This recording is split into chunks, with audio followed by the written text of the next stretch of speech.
Hola amigos, ¿cómo están? Bienvenidos. Yo soy Claudia y esto es Conversando con Banshee.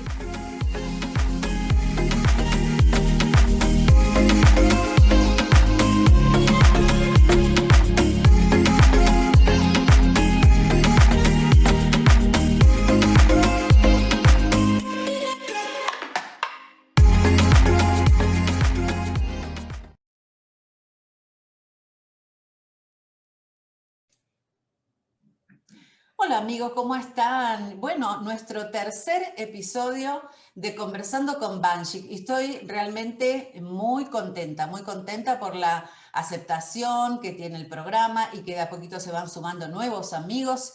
Hoy tenemos un nuevo amigo en nuestro canal que ya vamos a presentar en un minutito nada más, pero bueno, déjame recordarte que este canal está recién en pañales, recién comenzando, así que necesitamos que te suscribas, que nos des un like, que compartas y que actives la campanita para recibir las notificaciones. Estamos saliendo por el momento grabados, ¿sí? Los programas van el día viernes y se estrenan siempre por YouTube a partir de las 22 horas de Argentina. Así que bueno, como te digo, un placer enorme compartir con cada uno de ustedes en Argentina, en Latinoamérica y en el mundo. Y esta noche tenemos a un invitado muy especial. Para mí es especial el tema del que vamos a hablar hoy, un tema muy sentido, que venimos de alguna manera leyendo, transitando, investigando nosotros también desde hace muchos años, para quienes me conocen, dentro del equipo de PNR, Punto de No Retorno, con mi esposo Fernando Seca. A lo largo de los años, vamos a decir que de 10 años para acá, hemos escuchado mucha gente hablar de Cueva de los Tallos. Pero el invitado de esta noche es muy especial porque además de traer todo el conocimiento de investigación de la historia de este lugar tan especial, además tiene toda la experiencia de haber estado en el lugar. Estamos hablando de las Cuevas de los Tallos. Y nuestro invitado que nos visita esta noche desde Cuenca, en Ecuador. Buenas noches, Nelson Pineda Brito. Bienvenido a Conversando con Banshee. Buenas noches, muchas gracias. Agradecido más bien con ustedes por la invitación que me han hecho. Considero que uno de mis deberes, una de mis misiones es dar a conocer esto, que es muy importante, no solamente para este pequeño sitio que es Ecuador, el mágico Ecuador, porque tiene muchas cosas misteriosas que tratamos de develar, sino para América y para el mundo entero. Ahora van a ver que el tema de la Cueva de los Tallos pues tiene que ver con todo el planeta Tierra. Claro que sí, ya lo creo, Nelson. Bueno, para empezar, quisiera que nos contaras, bueno, allí estás en la maravillosa tierra de Cuenca. ¿Quién es Nelson? ¿Cómo surgió esta inquietud en vos? ¿Cuál es tu formación, tu actividad, lo que nos quieras compartir? ¿Y cómo te involucras o cómo te enamorás de los misterios de las Cuevas de los Tallos? Bueno, yo soy ante todo un explorador. Me gusta estar en el lugar de los hechos. Me gusta estar pues sin planificar esta misión que me fui dando cuenta con el paso de los años. Yo no tenía planificado nada, pero siempre desde muy niño, desde los 5 años, empecé a salir a la selva, una de las selvas de Santo Domingo de los Sáchilas. En ese tiempo se llamaba Santo Domingo de los Colorados. Entonces, a los 5 años yo salía ya con mi abuelito y creo que fue una especie ya de adiestramiento, se podría decir, eh, sin saberlo yo. Pues yo soy un cuencano porque pertenezco a la ciudad de Cuenca, sí, país Ecuador. Aquí queda en la Amazonía de mi país, quedan las Cuevas de los Tallos, que no es la Cueva de los Tallos. Después vamos a ver por qué digo en plural las Cuevas de los Tallos, las cavernas de los Tallos. Pues comencé todo este tema hace varios años con el tema del contacto extraterrestre. Así comenzó toda esta aventura, se podría decir, del mundo intraterreno. Yo pertenecía a un grupo de contacto aquí en mi ciudad y habíamos tenido una serie de experiencias con los hermanos de las estrellas que los llamamos nosotros, o los guías extraterrestres. Fueron muchos años de experiencias, de ver sus naves, de recibir comunicaciones, tanto telepáticas como también escritas, que también es telepático, pero ya se escribe en un papel, se llama psicografía. Vamos a contarles después de esta psicografía importante que tuvimos. Eh, entonces, tuvimos bastantes contactos con ellos. Y un determinado momento, pues recibimos una comunicación justamente escrita, psicográfica, que debíamos acudir 13 personas a la selva amazónica de Ecuador, a un lugar que se llama justamente la Cueva de los Tallos, pero de la Unión. Cueva de los Tallos de la Unión. Entonces, así comenzó toda esta aventura del mundo intraterreno, del mundo de los tallos, amiga Claudia. Ahora, Nelson, ¿por qué haces la aclaración de Cuevas de los Tallos de la Unión? Contame eso. Estamos hablando del territorio de Morona, Santiago, pero es otra entrada, otras cuevas.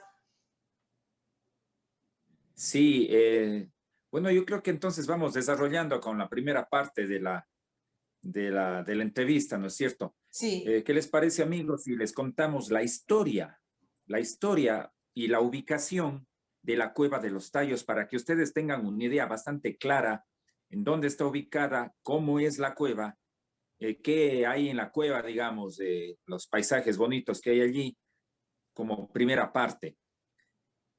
Entonces, Perfecto. pues, sí, la Cueva de los Tallos o las Cuevas de los Tallos están ubicadas en la provincia de Morona, Santiago. Esto es en el oriente ecuatoriano. Es la selva amazónica, justamente la provincia de Morona, Santiago. Entonces, de mi ciudad, Cuenca, está bastante cercana ahora por las buenas carreteras que hay. No así hace años, pero ahora estamos hablando que estamos a 5 horas nada más ya de la selva ecuatoriana. Entonces, cuando uno llega allá, se encuentra con un río enorme que se llama el río Upano. Es un río bastante caudaloso, anchísimo, que cuando está crecido es imposible navegar en él. De hecho, nosotros hemos estado en algunos viajes, he estado como 30 veces en la caverna de los Tallos. 30 veces. Sí, ¡Wow! sí. ¿Desde qué Ujú. año, Nelson? Entonces, estoy viajando desde el 2010 a la caverna de los Tallos. Desde ahí estoy en estas aventuras.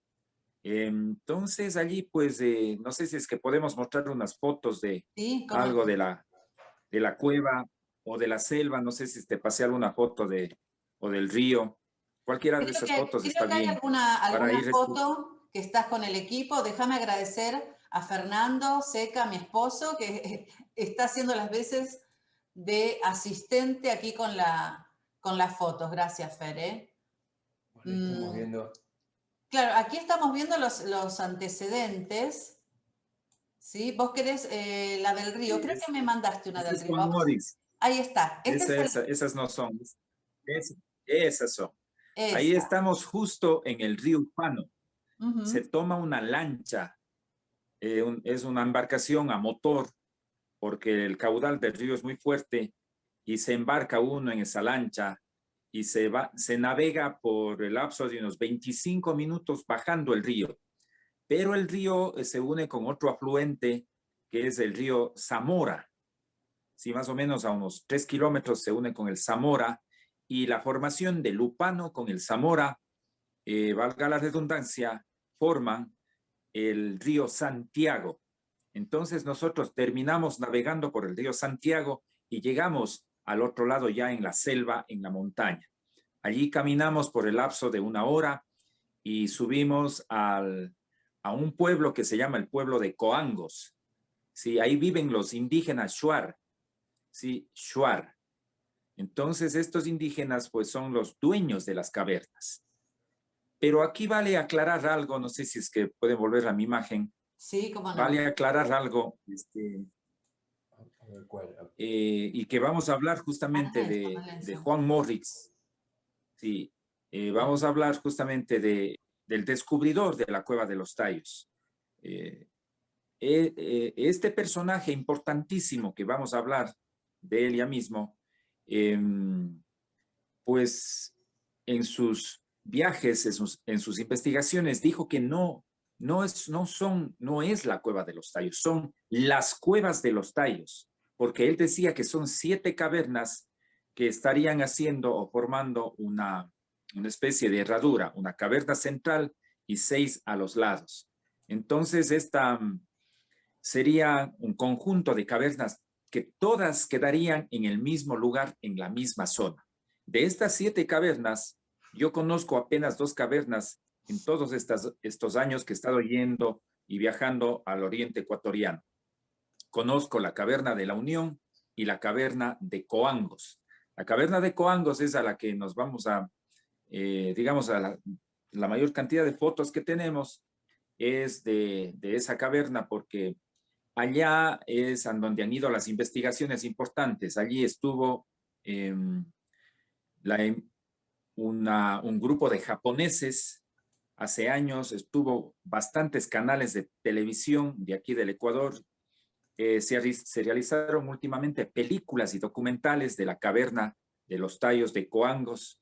Hay una película también que se llama La leyenda Tallos, en donde yo he tenido la oportunidad de participar en esa película, pero lastimosamente por el tema del dinero no puede ser estrenada todavía acá en Ecuador, aunque ha ganado ya muchos galardones en Europa, en España, con el director, se llama Galo Semblantes, ecuatoriano.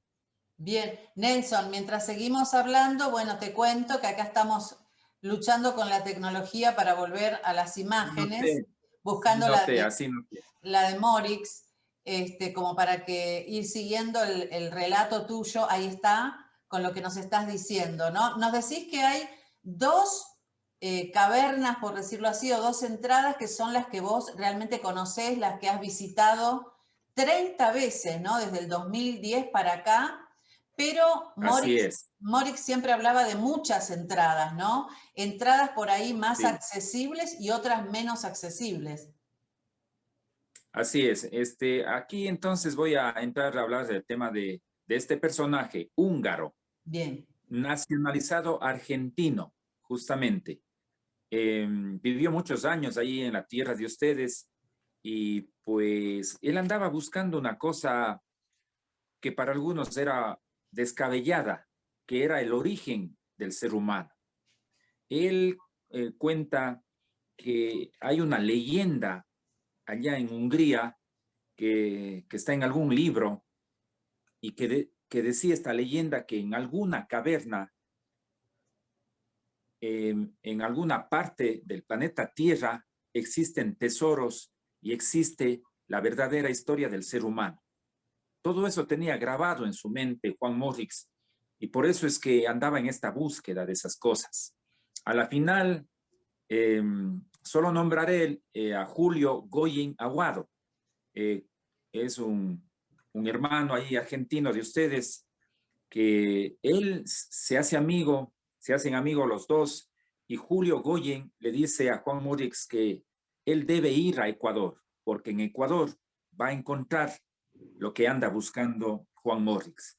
Así es que viene al Ecuador y se va a las selvas amazónicas, y en las selvas amazónicas pues justamente se le presentan a los jefes de las tribus de ese entonces, que eran los mismos Shuar, pero ahora los Shuar son civilizados. En ese tiempo todavía no entraba la civilización, entonces eran bastante bravos, digamos así, sí, bastante enérgicos e inclusive la gente tenía miedo de que decían que eran agresivos los Shuar de ese entonces. Le presentan a Juan Morix y ahí él se va a topar con su primera sorpresa, que era el momento que les escucha hablar a estos indígenas. Él escucha una lengua, un idioma bastante parecido al magiar. el magiar era un idioma que justamente se hablaba en Hungría, en la tierra de Juan Morix. Pero inclusive ya ni los húngaros mismos hablaban este idioma porque este era ya como una lengua muy antigua. Pero Juan Morix, debo indicar este detalle importantísimo, Juan Morix era historiador. Este era una eminencia, una serie de cosas. Era historiador, era geólogo, era espeleólogo, o sea, el que estudia las cavernas y las cuevas. Pero entre todas esas cosas que Juan Morix sabía, era un lingüista. Sí, Juan Morix conocía muchas lenguas y hablaba muchas lenguas y sabía descifrar símbolos y jeroglíficos. Conocía las famosas lenguas muertas que se llaman, que casi nadie ya las hablaba, pero Juan Morix dominaba muy bien todo eso. Entonces Juan Morix, al escucharles hablar a los indígenas Shuar, dice, ¿cómo es posible que estos indígenas hablen un idioma tan parecido al magiar? Así es que se le hace fácil la comunicación con ellos y le llevan a conocer una de estas cavernas. Juan Morix baja a una de estas cavernas, no sabemos a cuál de estas 7 cavernas, y él se queda maravillado con la grandeza de la caverna, con lo hermoso de la caverna, con los paisajes, se podría decir, que encuentra dentro de esta caverna. Pero a Juan Morix le dan un privilegio que siempre nos preguntamos nosotros, ¿por qué le dieron ese privilegio a él, a un extranjero? El privilegio que ni siquiera daban a un ecuatoriano mismo, mucho peor a un extranjero, pero le dieron. El privilegio de él que le dieron era que él podía bajar a las cavernas que él quisiera las veces que él deseara. Entonces Juan Morix, pues, haciendo uso de ese privilegio, empieza a seguir yendo constantemente a la selva, a esas cavernas de los tallos y a ingresar en todas las cavernas y a explorar, digamos, él esas cavernas. Y en Nelson, esos viajes, en esos constantes... sí, Sí, te interrumpo un minuto antes de que sigas con tu relato, que está más que interesante. Al día de hoy, vos a partir del 2010 empezás a bajar, ¿no es cierto?, a las cuevas de los tallos. ¿Los shuaras actuales recuerdan a Juan Morix? ¿Lo recuerdan de alguna manera como que fue ese extranjero que los shuaras de aquel entonces le dieron este privilegio del que estás hablando? ¿O ya Morix está en el olvido? En la selva me refiero, ¿no? ahora dices, en estos últimos años. Los Shuaras, ¿lo recuerdan, Eh, Morix, o ya no? Muy poco, porque estamos hablando de 3 generaciones de Shuaras. Ujú. Bien. Ya han fallecido sus abuelos, sí, serían sus abuelos, algunos padres también de estos nuevos Shuaras, ya casi no recuerdan de Juan Morix. Son unos poquísimos Shuaras que se acuerdan, digamos, se acuerdan por los relatos de sus padres, no Claro. porque ellos estuvieron allí. Estamos hablando que Juan Morix, y gracias por hacerme acuerdo de este detalle, Juan Morix vino en el año de 1965 al Ecuador. En ese año, él llega al Ecuador y empieza pues justamente a hacer estos viajes, estas expediciones, y se encuentra con otras sorpresas que al parecer de mucha gente eran increíbles, estas sorpresas. Se encuentra con tesoros dentro de las cavernas de los tallos. Se encuentra con una serie de objetos que, según Juan Morix, eran de otras civilizaciones, de civilizaciones que aparentemente nada tenían que ver con Ecuador. Objetos muy extraños de Sumeria, de Mesopotamia, de la India, de Egipto, de los filisteos. Allí, en uno de esos túneles, en una de esas cuevas, encuentra Juan Morix estos objetos y él los denomina la Cámara del Tesoro.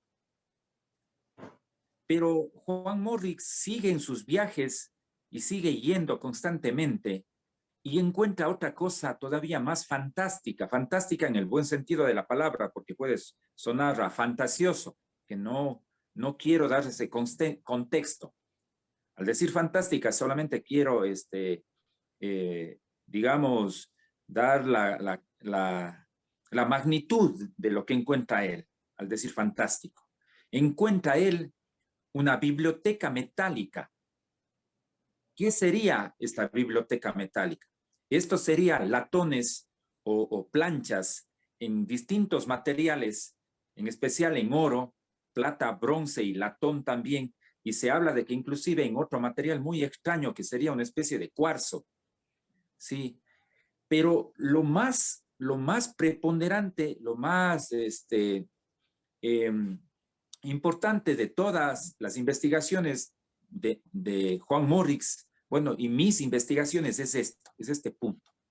Es lo que él logra descifrar y se da el trabajo de ir descifrando tabla por tabla, plancha por plancha, ¿sí? De esta biblioteca metálica. Como recordemos que él era lingüista, él descifra toda esta escritura cuneiforme, esta escritura muy extraña, estos símbolos, estos signos, estos jeroglíficos, y dice que lo que está escrito allí es la verdadera historia del ser humano y que sería completamente distinta a lo que nos ha enseñado la historia y sus historiadores.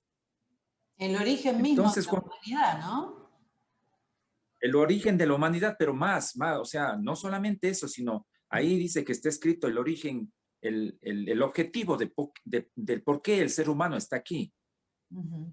Más todavía cosas del cosmos, o sea, mucha información en esta biblioteca metálica. Cuando Juan Morrix descubre todo eso, él se queda pensando y dice, yo tengo que precautelar esos tesoros increíbles que existen en las selvas amazónicas de Ecuador. Y es así que busca un abogado. Ya no vamos a ir poniendo, ¿no es cierto?, las fotos en este momento. No. A ver si tenemos... la del abogado Gerardo Peña Mateus no creo que la tengamos, pero tenemos otras que hacen a la historia, ¿no? Como... Bueno, bien. A ver. Fondal. Bueno, algunas de Juan Morrix están bien. Algunas de Juan Morrix están bien. Ahí está. Sí. Otras de Juan Morrix también que tenían por ahí, pues está bien. Entonces, exacto. Ya.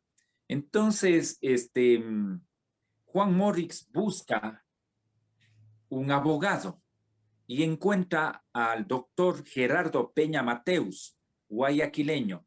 Él todavía vive acá en Ecuador. O sea, él no ha fallecido porque estamos hablando ya de muchos años. Él es una persona ya de avanzada edad al cual yo he tenido el privilegio de conocer y entrevistar. Justamente estuve hablando con él hace 5 días, con el doctor Gerardo Peña Mateus. Entonces, ¿para qué busca un abogado Juan Morrix? Para notariar todas las cosas que él va encontrando en las cavernas, para legalizar todos estos descubrimientos que hace él. Y es así que da a conocer al Ecuador y al mundo entero que hay en estas cavernas todos esos tesoros y esta famosa biblioteca metálica. Él busca auspicios, pide ayuda para hacer una expedición, pero nadie quería ayudarle. Muchos empezaron a decir que él estaba loco, otros empezaron a tratar de que se calle, porque sabían que era cierto lo que Juan Morrix iba encontrando. Bueno, una serie de situaciones que le pasaban a Juan Morrix en ese entonces.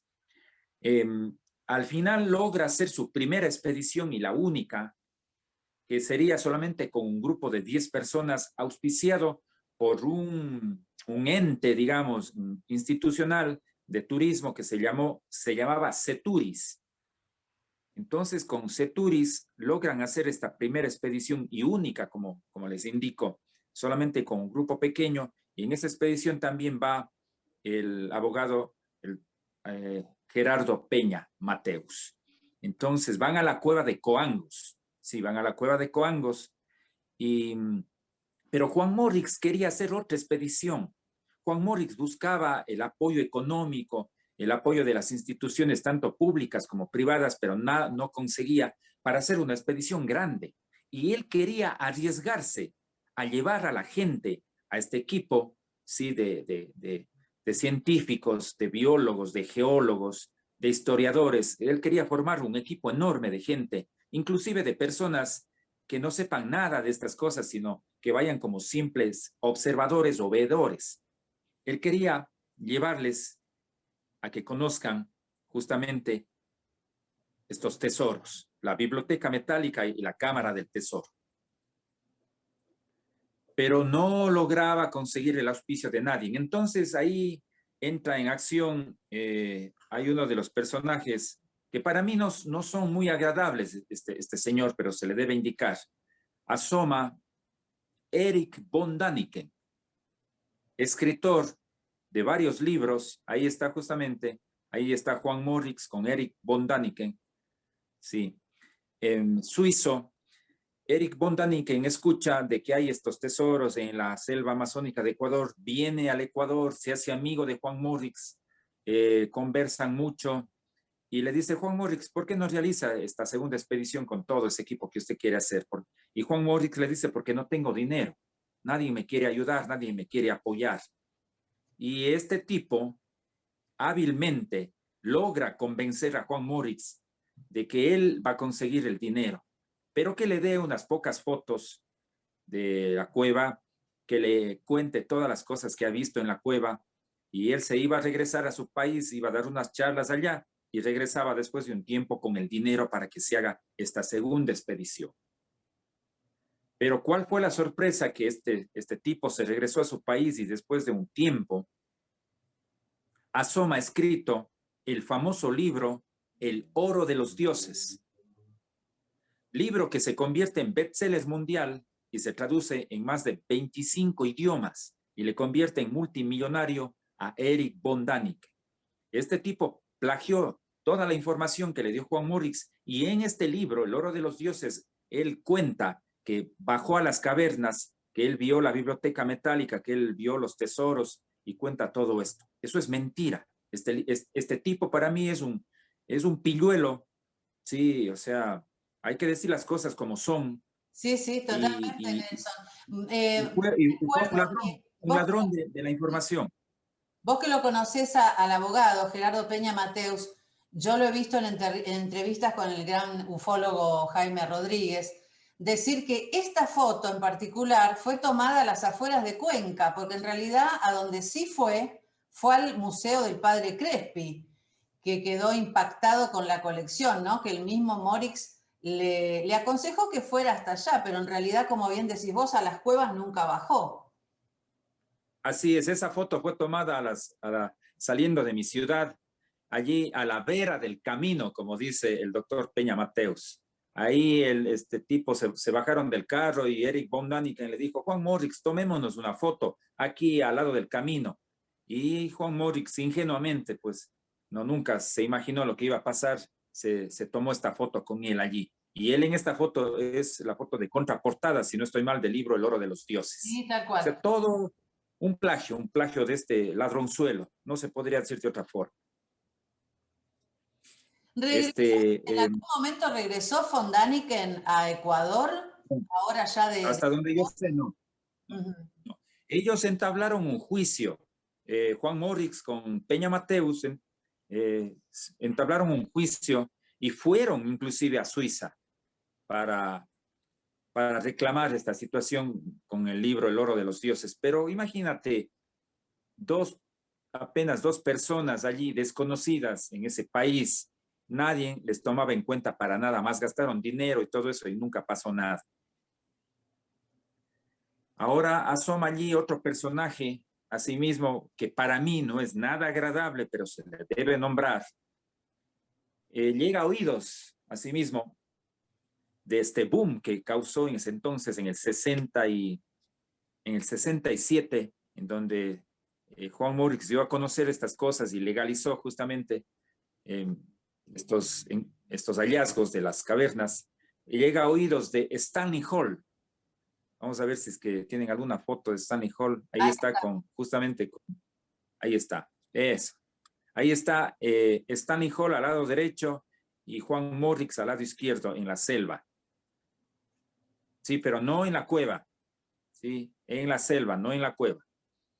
Entonces, este tipo viene a sí mismo al Ecuador y se hace amigo, una vez más, entre comillas, de Juan Morrix, y empiezan negociaciones y conversaciones, y le dice Stanley Hall que él le va a conseguir el dinero de la realeza para que logre hacer al fin Juan Morrix la expedición, pero no en los términos que él quería, no en los términos que Juan Morrix siempre soñó, sino en los términos que Stanley Hall quería.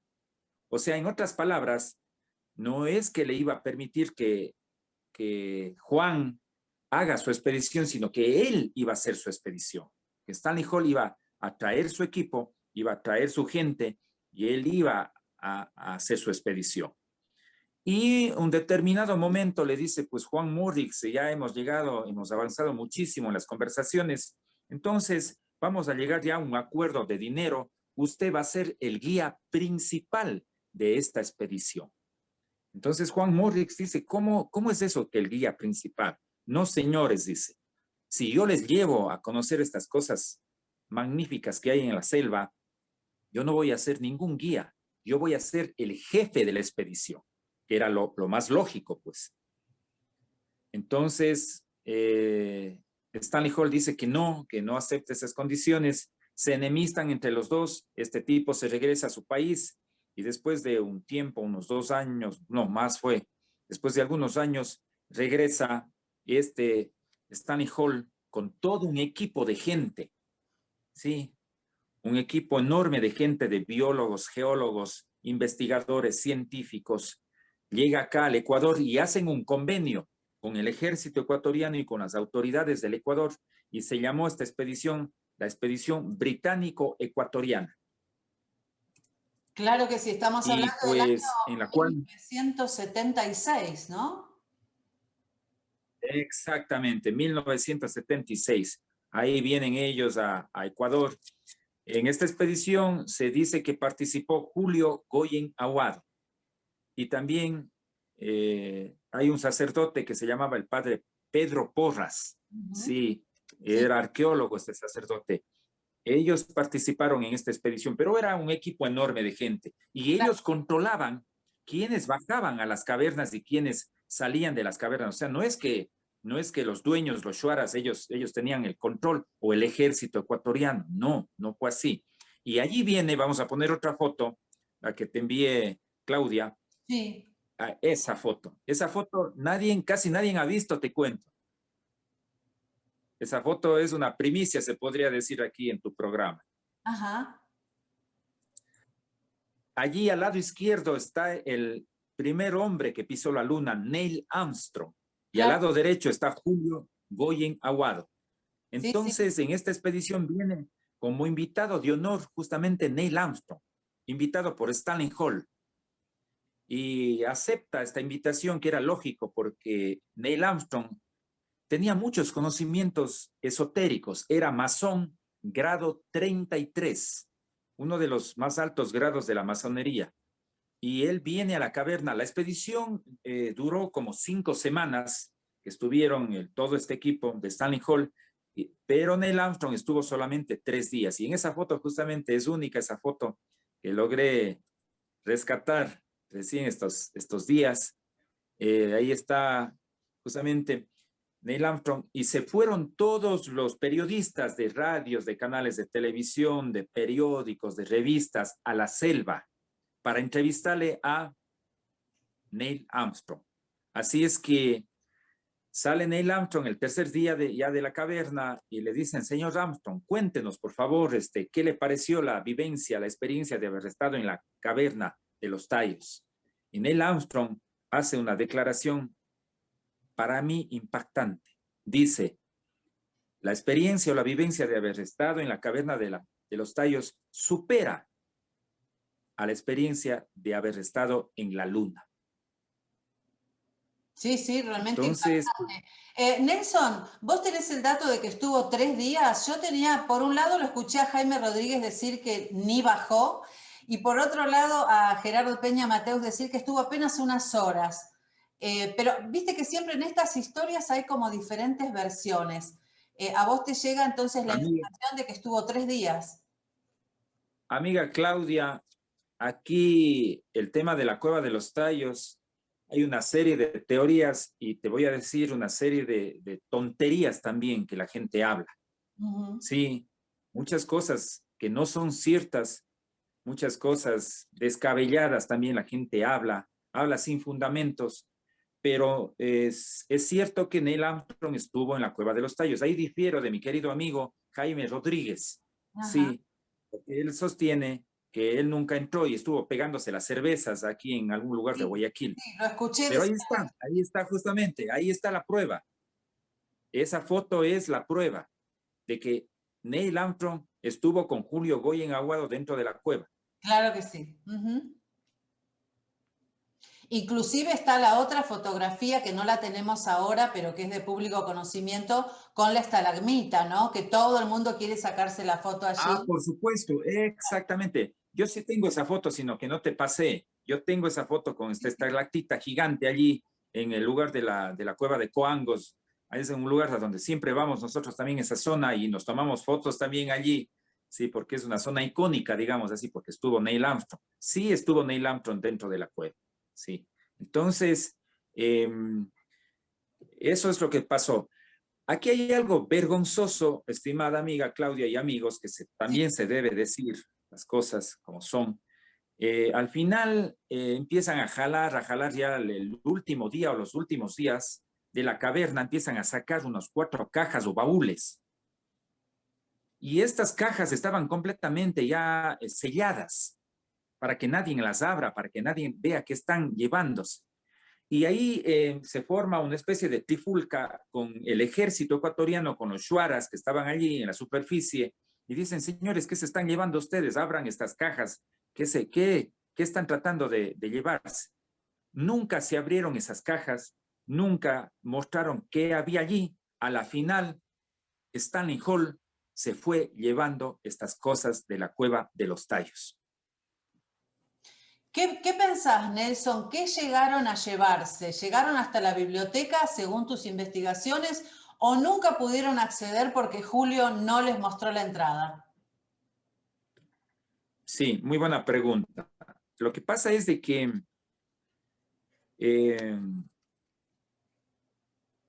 como estuvieron en la cueva de Coangos, sí, en la cueva de Coangos, y esto puede sonar fuerte para algunos, ¿no? En especial esa gente que fantasea mucho, ¿no es cierto? Porque yo soy un hombre muy apasionado de esto, pero soy muy práctico también. Sí, yo soy muy práctico en las cosas. Esto puede sonar muy fuerte para los que tienen mente fantástica y para muchos de los amigos, inclusive de pronto no me convenga decir esto, pero no importa, igual lo voy a decir porque es la verdad. No. En la cueva de Coangos no hay ninguno de esos tesoros, no está la biblioteca metálica, no está nada de eso allí. ¿Sí?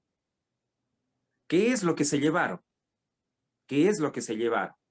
Cuando Juan Morrix, después de unos meses, baja de nuevo a la cueva de Coangos, encuentra desbaratado un altar que había allí. De la base, dice, de la base de la cueva, o sea, desde donde se baja a los 64 metros, dice que había cercana a la base un altar. Posiblemente adoraban al dios de los shuaras, que se llama Arutam, ¿no? Y esta palabra creo que vamos a repetir al final ya de la entrevista. Sí, Arutam es el dios de los shuaras, un dios muy extraño, un dios bastante misterioso, digamos así. Pero bueno. Me interesa mucho que después me hables de Arutam. Claro, entonces, Juan Morrix encuentra desbaratado un altar. Ya no habían las cosas. ¿Y qué cosas habían en ese altar que adornaban el altar o adoraban a Arutam? Dice que había allí unos tiestos, unas vasijas, unos platos, unas cosas de barro, habían unas piedras talladas pequeñas, todo esto manualidades de los mismos shuaras. Sí.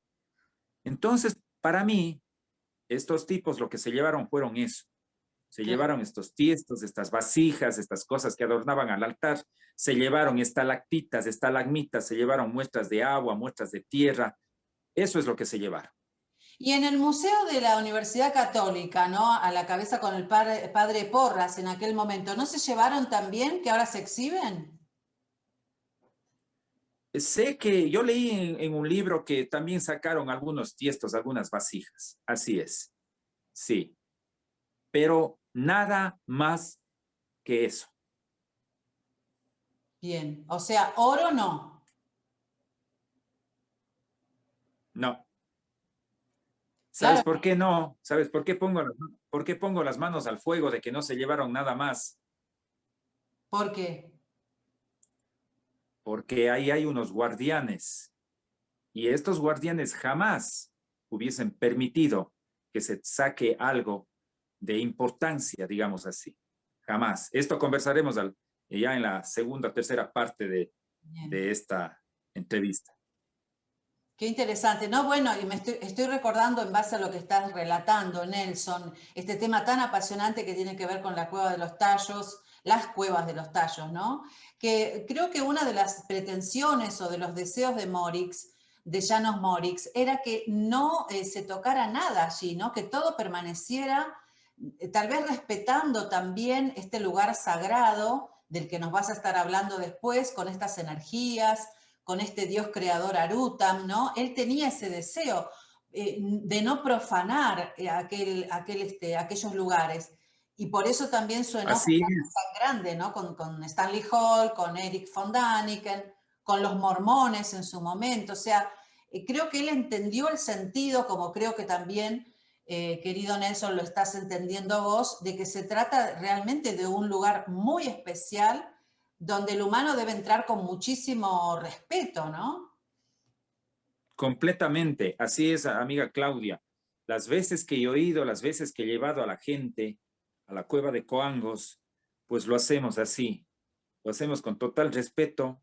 De hecho, escribí una de las obras que, si es que me permites, al final hablamos, ¿Cómo no? que lo puse el título Aventuras en el Santuario de la Cueva de los Tallos. Así se llama mi primer libro que escribí, en donde cuento las primeras experiencias que ya mismo relato aquí en tu programa, de cómo fuimos a la caverna, de las cosas que nos pasaron y de lo que vimos nosotros y cómo pudimos interactuar con una civilización intraterrena.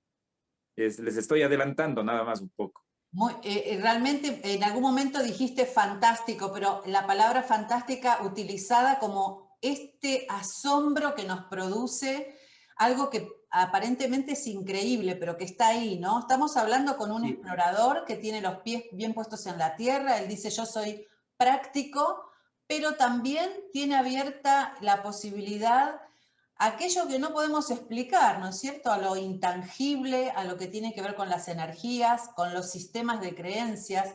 Aquí se entrelaza las historias humanas, las ambiciones, las miserias, todo lo que tiene que ver con la conspiración de Cueva de Tallos, que a lo largo de los programas vamos a traer a más invitados, porque es un tema que no tiene desperdicio y que no tiene final para mí, ¿no?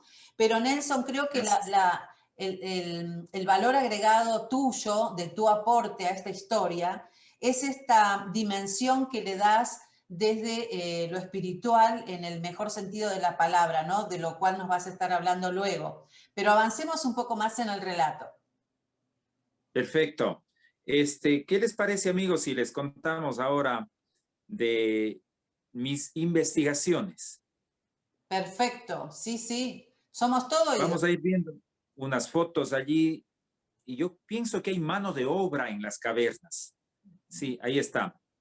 Hay mano de obra en las cavernas porque, bueno, para que tengan la idea, se camina 3 horas ya desde el inicio, desde donde deja esta lancha, esta embarcación. Si es que se va en el mismo día, se caminaría 3 horas en la selva haciendo un descanso justamente en el pueblo de Coangos, donde habitan los Shuaras, y cruzando otro río por un puente colgante que antes se cruzaba a balsa. Si es un río más pequeño que se podía cruzar a balsa de uno en uno, pero ahora se pasa rápido por ahí por el puente colgante que volvieron a habilitar y se llega a la entrada de la cueva. No sé si es que hay alguna foto de la entrada de la cueva, creo que no. Bueno, y se desciende 64 metros. Háganse la idea de un edificio de 20 pisos. Eso con todas las seguridades, con las puertas, con los equipos de rappel, con ochos, mosquetones, se utilizan todas estas cosas con los arneses. Sí, entonces se desciende esta 64 metros. Ahí está justamente un expedicionario bajando esos 64 metros, llegando a la base. Sí. Y pues hay mano de obra dentro de las cavernas, según mis investigaciones. Ahí nos detenemos en esa imagen un momento. Hay mano de obra. Antes de contarles la mano de obra, les voy a relatar, eso se llama, lo que están viendo, se llama la catedral. Es otra entrada o otra caída de más de 90 metros. Es un lugar hermoso de la caverna, enorme. Los túneles se ensanchan bastante. La base es pequeña, a donde se baja uno, pero después de caminar por unas 2 cuadras, la galería se ensancha y a la mano derecha se encuentra uno con ese imponente paisaje, digamos así, que es la catedral. Otra caída, como digo, más de 90 metros. Para que tengan una idea, el ancho ya de las cavernas es de 60, 70 metros de ancho y de alto, o sea, hasta el techo, oscilan entre unos 80, 90 metros de alto. O sea, las cavernas, los túneles se hacen enormes, sí, muy grandes, muy enormes. Entonces, no sé si es que ponemos otra imagen ahí de otra parte de la cueva. Vamos. Ya, eso es, ahí nos quedamos. Es la misma catedral. Ahí podemos ver a la gente que está sentada, sí, y ahí está la caída al lado derecho. O sea, es una cosa gigantesca. Siempre digo yo, amigos, que las fotos y los videos no hacen justicia a lo que verdaderamente es estar allí. Claro. O sea, una cosa es ver en las fotos, en los videos, y otra cosa es estar ahí en el lugar de los hechos. O sea, es mucho más grande que lo que uno se puede observar en las fotos. Y estamos viendo Bien. vegetación ahí, ¿no es cierto? Hay vegetación por toda Hay vegetación, hay flora y fauna dentro de las cavernas. Dentro de la caverna hay algunos animales. Yo he podido hacer un estudio, más o menos hay como 2 especies de animales pequeños, por supuesto, entre arañas, murciélagos, los tallos, que son las aves, un ave bastante singular, por el cual lleva los nombres de las cavernas, que tiene la cabeza como de águila, el pico de águila curvo, pero su cuerpo es de un plumaje muy bonito, color café con pintas blancas. Hay algunas especies de animales pequeños, pero, o sea, insectos pequeños y plantas. Las plantas allí, tal vez haya solamente unas 2 especies de plantas, pero que han logrado sobrevivir sin la fotosíntesis, sin el proceso de la fotosíntesis. Allí, debajo de lo que están viendo allí en la foto, hay luz solar, pero más adentro no hay nada de luz y sin embargo también hay plantas. Entonces es maravilloso ese proceso que se da de las plantas y de estos animalitos que viven dentro de las cavernas.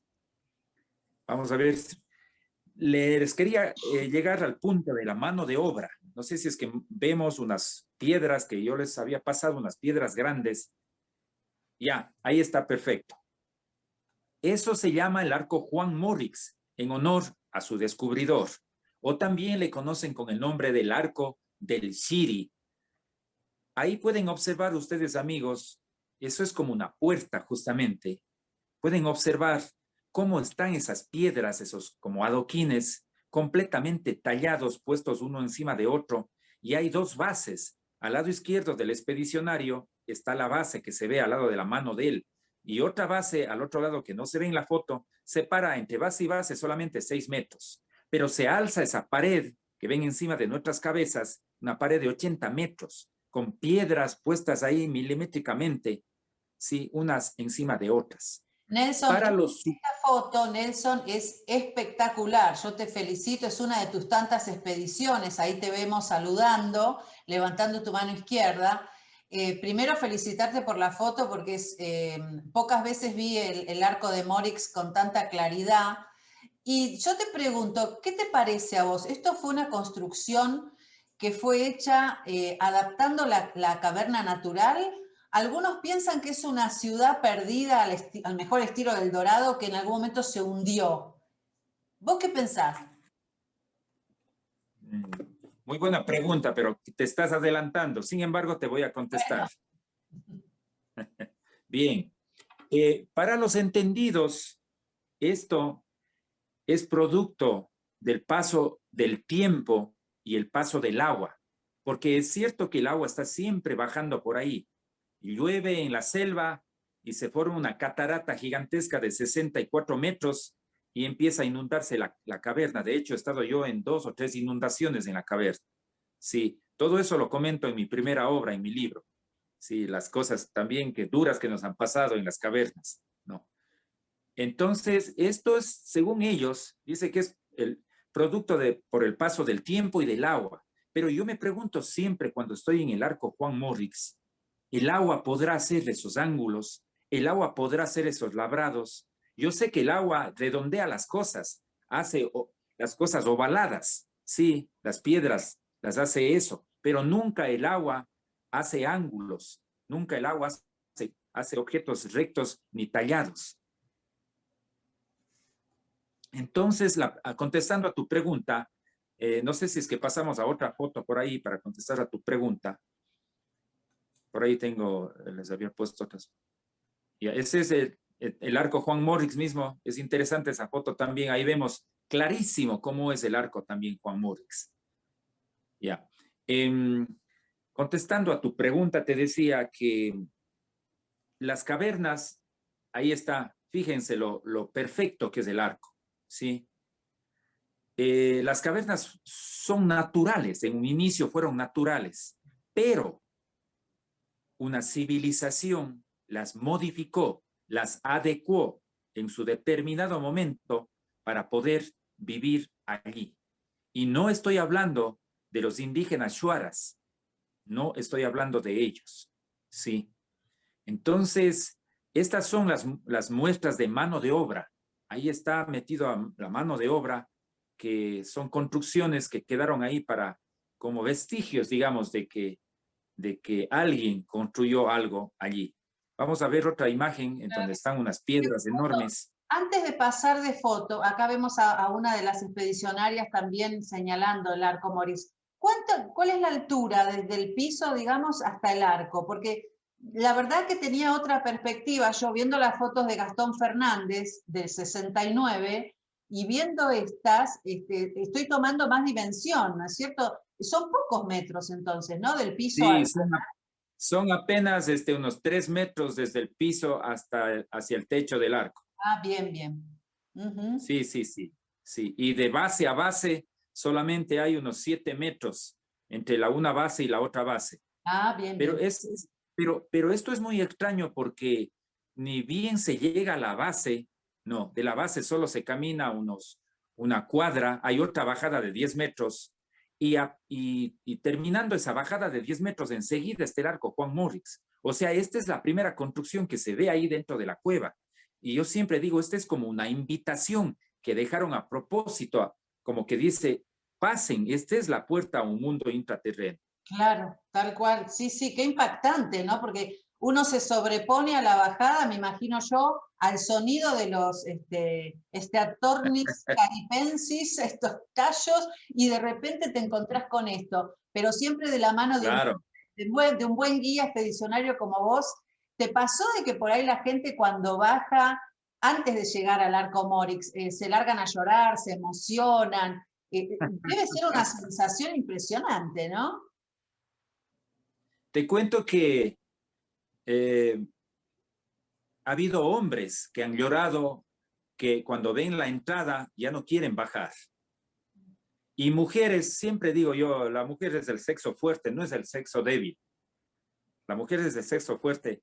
Ha habido mujeres expedicionarias que se mueren de miedo, no han dicho nada, ni una sola palabra, han dicho, a ver, póngame el arnés, las cuerdas y todo, y yo bajo.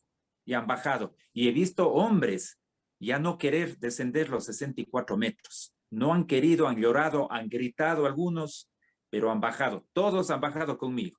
¿A las buenas o a las O a malas? las malas. Bien, bien. Bueno, pero esto es bueno saberlo, ¿no? Porque creo que es parte también de tu tarea, de tu misión, el contener también a los espíritus inquietos que queremos conocer. Yo estoy haciendo este viaje virtual con vos y con todos los amigos del canal Conversando con Banshik, de alguna manera viajando en este momento con la imaginación y con tu relato fantástico de todo esto. Y siempre con la añoranza aquí con mi esposo de poder visitar algún día, ¿por qué no?, este lugar tan maravilloso. Pero bueno, sigamos, avancemos, Así. te seguimos escuchando. Sí. No, esa foto, hay otra foto de unas piedras grandes. Ah, espera. No, Aquí. ya, ahí está. Eso encontré en una de las expediciones hace años, cuando fuimos más allá del anfiteatro, porque el último lugar que se visita normalmente, o sea, que visitan los turistas, es el famoso anfiteatro. El anfiteatro es, podemos poner la foto anterior, creo que está el anfiteatro ahí, uno como graderíos, antes de esa. Ya, ahí está. Eso es el anfiteatro. No, eso. Son unos graderíos en semicírculo, pero esto es natural. Sí, eso no es mano de obra. Eso que están viendo es natural. Eso es por el paso constante del agua. El agua está bajando en una galería que va de bajada, ya no. O sea, a ver, mejor dicho, nosotros estamos subiendo a la galería. Sí, empezamos a subir esa última parte. Pero es un lugar impresionante también porque hay estos graderíos ahí grandes que es producto del paso del agua y se llama esto, déjame ver si me acuerdo la palabra, el diastrofismo, creo que se llama, no es diastrofismo, sí. Creo que sí. Bueno, ya las palabras se me confunden porque tengo como 1.000.000 de palabras aquí en mi cabeza y algunas ya se me cruzan ya. Lo que Bien. quieres explicarnos es cómo se van superponiendo los distintos estratos de las rocas, ¿no? Pero esto es natural, es un fenómeno natural. Eso es natural. Eso es natural, así es. Pero esta parte de la cueva no deja de ser impresionante porque es enorme. Hay una roca ahí al lado derecho enorme en el cual yo digo a los amigos que se van, que les llevo a los expedicionarios, súbanse a esa piedra, tengan mucho cuidado, pero súbanse, tómense fotos. Sí, es una piedra gigante que hay allí, pero eso es natural, todo eso es natural lo que hay en el anfiteatro. Una vez pactamos con el guía Schwartz en ir más allá del anfiteatro. Así es que a insistencias de mi persona, porque yo soy muy insistente en algunas cosas, entonces el Shuara no quería ir por comodidad, porque hay que entrar por un agujero que es de 2 metros y hay que tender una cuerda y tienes que subir a pulso 6 metros sin nada más que la fuerza de tus brazos y de tus hombros. Y está cayendo agua por allí. Fuimos por ese túnel y después de la galería se hace gigante y encontramos esto, esa piedra que vamos a ver a continuación. Allí está, eso encontramos. Fíjense lo grande que es esta piedra, este dolmen. Tiene más o menos como 6 metros de largo, me llega hasta el pecho, o sea, eso significa que tiene de alto unos 60 más o menos, sí, porque yo mido unos 72 y de ancho tiene como más de 1 metro. Veamos otra foto que está a continuación ahí para ver lo grande que es esta piedra. Ahí estoy justamente sentado a propósito encima de la piedra. Y esto me vuelvo a preguntar yo, ¿esto será que el agua hace? ¿Esto será que el paso del tiempo logra hacer? Para mí que no. Para mí que es imposible que el agua haga esto, porque tiene ángulos y es una piedra completamente labrada y tallada. Esto nos encontramos en una de las galerías más adentro de la caverna, donde normalmente los turistas ya no van. Claro, qué interesantes estas dos fotos que estás mostrando de esta piedra labrada, como decís vos.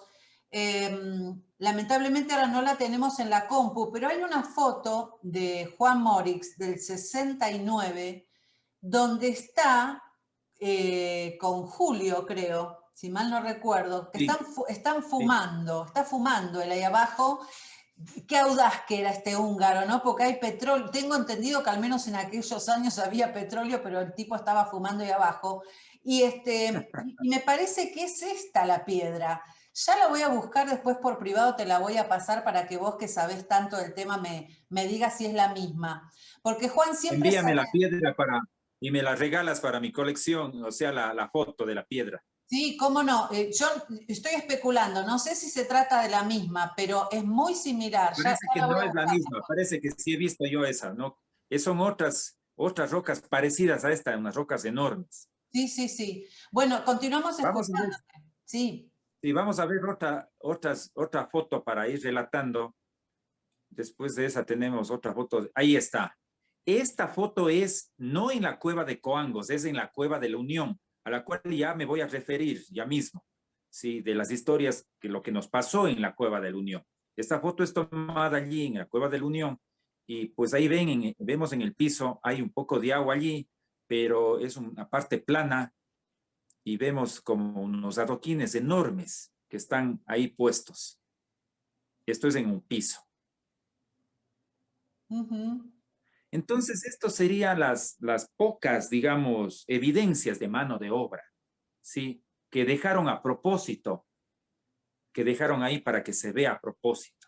En la Cueva de la Unión, lamentablemente no tengo fotos, se me perdieron, este archivo se me perdió, porque yo bajé con una cámara la primera vez que fuimos a la Cueva de la Unión, inclusive con una cámara de video, hice unas tomas, pero claro, no son muy claras. Ahí vimos techos también.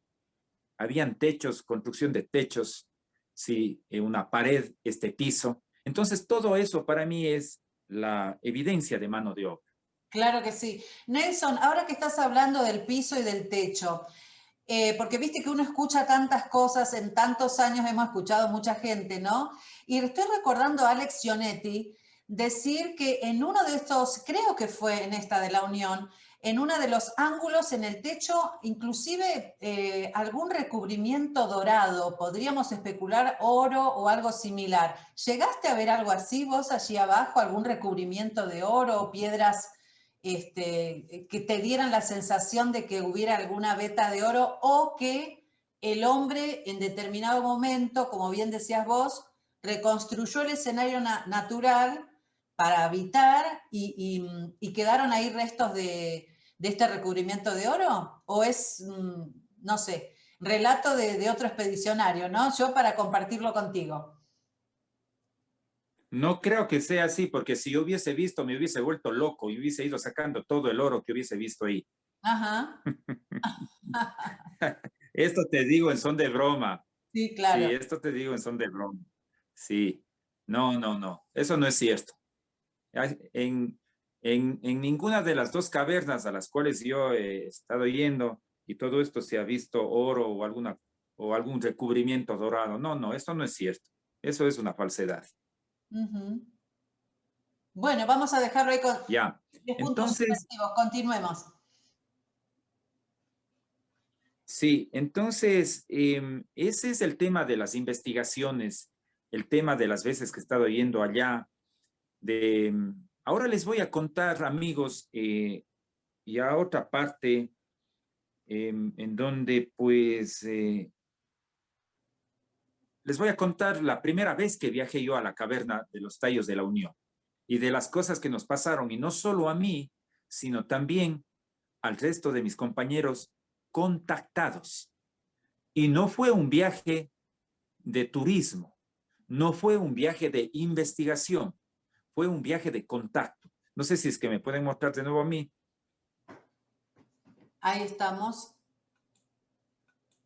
Bien, entonces, ya no Vamos fotos, sino después. ahí está, a la imagen de nosotros dos. Ahí Ah, está, lo perdón. estamos. Sí, Así vamos a escucharte. Esta parte que es realmente muy interesante, ¿no?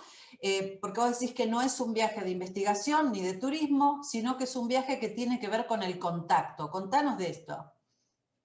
así es. 2010, remontémonos a agosto del 2010. Entre todas las veces que tuvimos nosotros contacto con estos hermanos de las estrellas, ya durante muchos años, nosotros recibimos un mensaje psicográfico. Para poder entender de alguna forma, la psicografía es lo siguiente, es tener un papel y lápiz y tú estás haciendo meditación, que es la herramienta principal que nosotros utilizamos todo el tiempo para podernos contactar con estas otras realidades.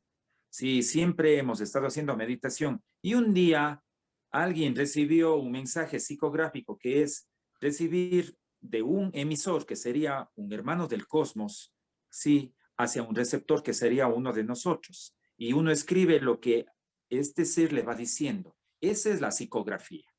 Es un mensaje escrito, un mensaje telepático. Se recibió esta psicografía en donde nos decían que 13 personas teníamos que acudir a un viaje programado. ¿A dónde? A la caverna de los tallos de la Unión. Inclusive, aunque esto suene medio fantasioso, pero no lo es, inclusive se confirmaron los nombres. Ellos dieron los nombres de las personas que deberían integrar ese viaje. Y justamente en ese listado estuvo mi nombre.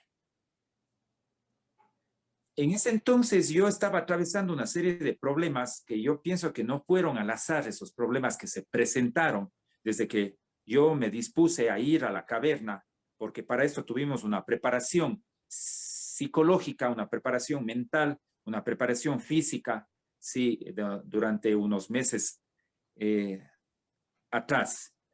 Empezaron a darse una serie de problemas de salud. Estuve enfermo, me dio una gripe fuertísima.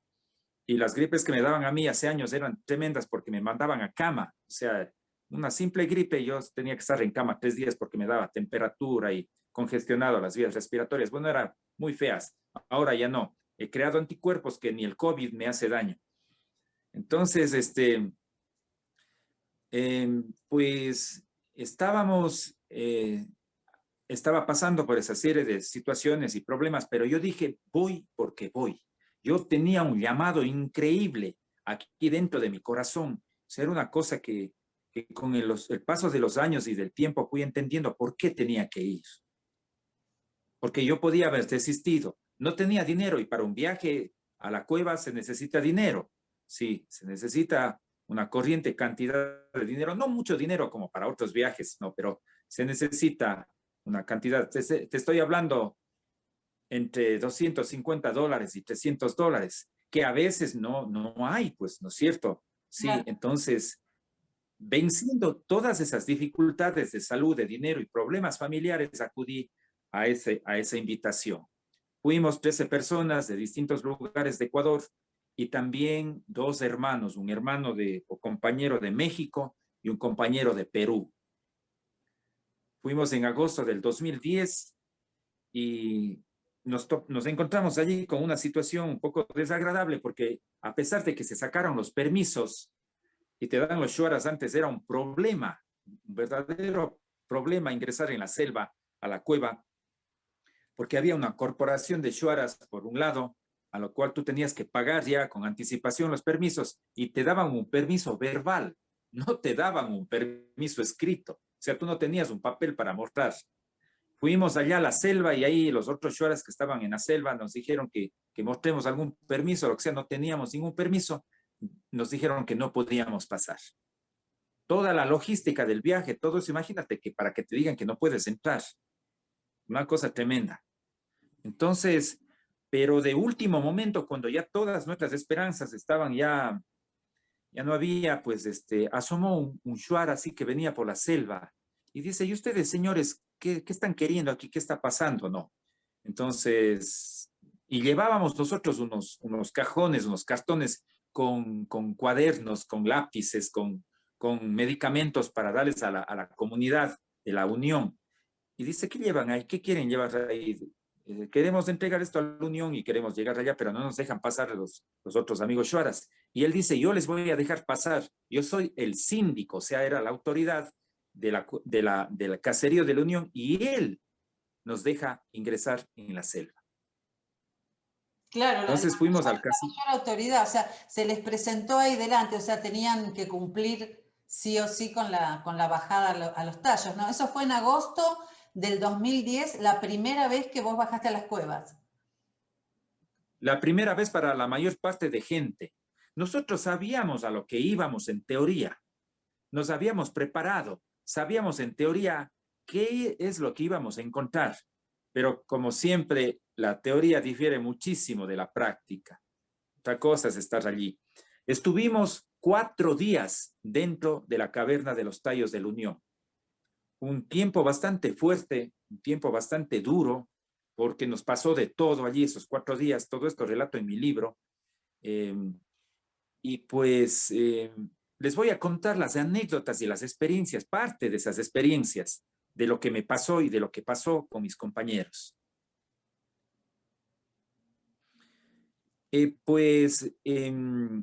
Esta cueva, antes de contarles eso, esta caverna tiene una entrada o una boca gigantesca. Es distinta a la cueva de Coangos.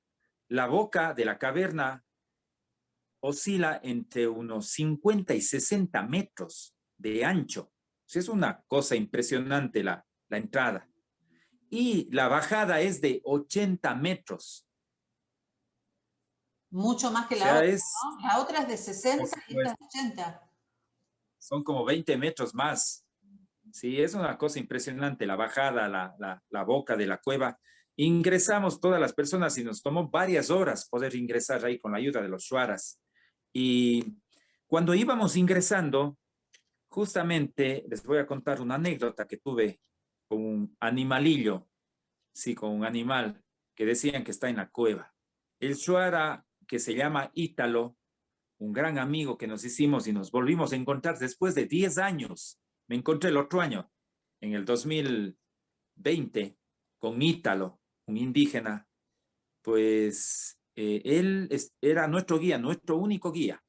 Sí, bajó él con nosotros y vivió parte de esas experiencias él también y compartió algunas cosas. Entonces él nos contaba mientras descendíamos que se había caído un tigrillo. El tigrillo sería una especie de gato grande pero salvaje y que ese tigrillo estaba allí y que era medio peligroso y demás cosas y todos nos burlábamos y nos reíamos, sí, del tigrillo.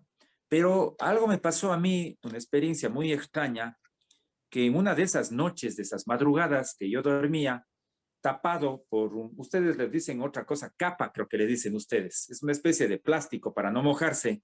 Sí. Si nosotros le decimos poncho de aguas acá en Ecuador, es un poncho con una capucha, ya, pero este es grande, el que yo tenía era bastante grande, que me tapa todo el cuerpo, y dormía tapado yo porque se inundó la cueva, o sea, empezó a llover muchísimo en la selva y empezó a caer una catarata de 80 metros y se inundó la cueva. Y nos tuvimos que refugiar en una parte de la caverna así un poco más alta, en una parte bastante estrecha y pequeña, ahí dormíamos hasta que baje el caudal del agua. Entonces, allí yo me tapaba así para no mojarme porque todo el tiempo salpicaba mucha agua porque estábamos apenas 40 metros de lo que caía la catarata. En esa madrugada yo sentí que algo empezó a caminar encima de mi capa, ¿sí? Y yo sentí el peso. Y para mí era un animal no muy grande, pero tampoco muy pequeño, porque o sea, era pesado. Y yo sentí como las pisadas de este animal iban encima de mí. Yo me asusté muchísimo, mucho me asusté, porque sí soy muy valiente para muchas cosas, pero hay que decir la verdad también. O sea, uno es ser humano y también tiene miedo, pues no. Claro. Entonces, yo lo que primero pensé es, digo, o sea, ¿qué es? O sea, ¿qué está encima de mí? Yo lo que primero me imaginé es el tigrillo que tanto nos reímos y nos burlamos cuando descendíamos a la caverna. Sentí las pisadas durante algunos minutos, lento así, me moría de miedo, yo estaba tapado todo hasta la cabeza y después ya no sentí, pero tenía miedo de que les ataque a mis compañeros, así es que después de que ya no dejé de sentir esas pisadas, logré quitar un extremo de la capa y sacar un solo ojo nada más así y ver en dónde estaba el animal o qué animal era. Pero para mi sorpresa, no habían evidencias de que había estado ningún animal allí. Les alerté a mis compañeros dijeron, pero si no hemos visto a ningún animal, busqué yo evidencias en la capa, busqué evidencias en el piso, en el lodo, porque había mucho lodo, no había ninguna evidencia de que haya estado ningún animal allí. Entonces mis amigos me lograron convencer de que yo había vivido una pesadilla, que había estado soñando y tuve una pesadilla. Entonces yo me quedé pensando mucho en eso y dije, sí, pues, o sea, como no hay evidencias, ¿qué más podía haber sido, no? Claro. Pero ahí pasa algo muy extraño. Otro día pasó algo muy extraño. Entonces, el guía ítalo dice, a ver, ¿quiénes quieren ir? Dice, por este túnel, vamos para conocer, yo les llevo, dice, porque él conocía la cueva. No, él había entrado otras veces allá. Entonces, se van mis compañeros, 4 compañeros, yo no me fui, y se encuentran con unas huellas, con las huellas del tigrillo. Se encuentran con las pisadas frescas de un animal. Entonces el Shuara dice, estas son las huellas del tigrillo, vámosle siguiendo al tigrillo. Y van por unas galerías siguiendo las pisadas del tigrillo. Y vamos a ver una foto, no sé si puede mostrar ahí una foto en A ver, donde ¿tenemos? con los dedos estamos mostrando así justamente las pisadas. Son 2 pisadas. Ahí está. ¿Qué es lo que pasa? Que las pisadas del tigrillo desaparecen e inmediatamente asoman estas pisadas de una, entre comillas, persona. Es una pisada enorme, sí, pero no son solamente esas 2 huellas, sino son muchas huellas. Ahí toman mis compañeros esa foto y se asustan todos, e inclusive el guía Shuar se asusta y dice, pero, o sea, esto es Arutam, dice él exclama, es Arutam. Es la única explicación que se dio él. ¿No? Y Arutam es justamente lo que yo te decía, es el dios de los Shuaras, pero es un dios bastante extraño porque dice que él puede convertirse en una planta, en una roca, puede convertirse en un animal y puede convertirse en una persona. O sea, Arutam es un dios que puede convertirse en todo lo que él quiera. Entonces él dice, es Arutam, o sea, no había otra explicación. Mis compañeros se asustan también y van siguiendo esas huellas y llegan hasta una catarata interna que hay ahí, un lago pequeño que hay ahí, y ahí desaparecen ya las huellas. Y justamente ahí en esa catarata, en ese lago interno, es en donde se hizo el trabajo más importante de todos esos días. Eso es una de las cosas que les quiero comentar, una de las experiencias o anécdotas que me pasó. Sí, sí, Entonces ahí me quedé pensando yo. esto es impresionante lo que estás diciendo. Yo te quiero hacer una pregunta, Nelson. Volvamos a la escena de la capa, ¿no? Vos estás ahí y sentís esas pisadas, esa sensación que te parece que es en realidad un tigrillo.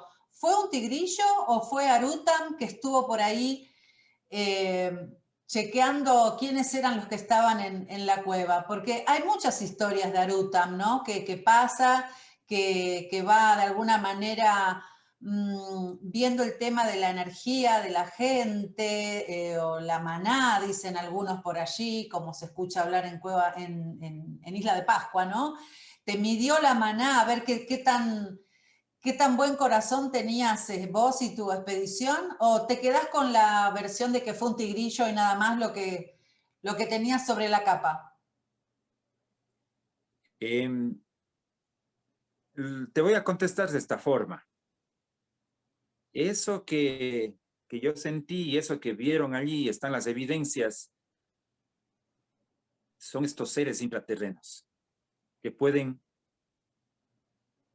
convertirse o pueden cambiar de forma. Esto es descabellado para muchos, esto que estoy diciendo, pero vamos a ver después que no es tan descabellado. O sea, estos seres intraterrenos pueden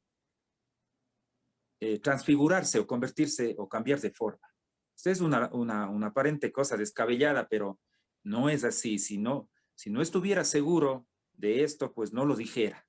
Y hay evidencias de esto, de estas cosas que les vamos a mostrar ya según como vayamos relatando. Bien, les quiero contar también otra anécdota que viví dentro de la caverna. No sé si es que me muestran a mí de nuevo, porque de esto no hay fotos. Ahí estamos. Bien. En una de las meditaciones, porque son constantes meditaciones, todo el tiempo estamos utilizando esta herramienta para subir nuestro rango vibratorio. Sí, doy la explicación. Estas energías, estos seres, están en otro rango vibratorio. Sí, y nosotros estamos en un rango vibratorio más bajo, en el buen sentido de la palabra. y tenemos que subir ese rango vibratorio con este tipo de técnicas que son las meditaciones. Pero no es solamente la meditación, sino hay ahí son una repetición de mantras, de palabras de poder.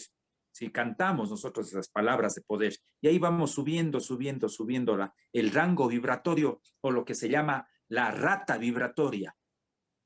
Entonces, estas entidades, digamos, están en otro rango vibratorio mucho más alto, y en algún momento nos encontramos subiendo nosotros mediante estas técnicas y ellos haciendo un esfuerzo de bajar.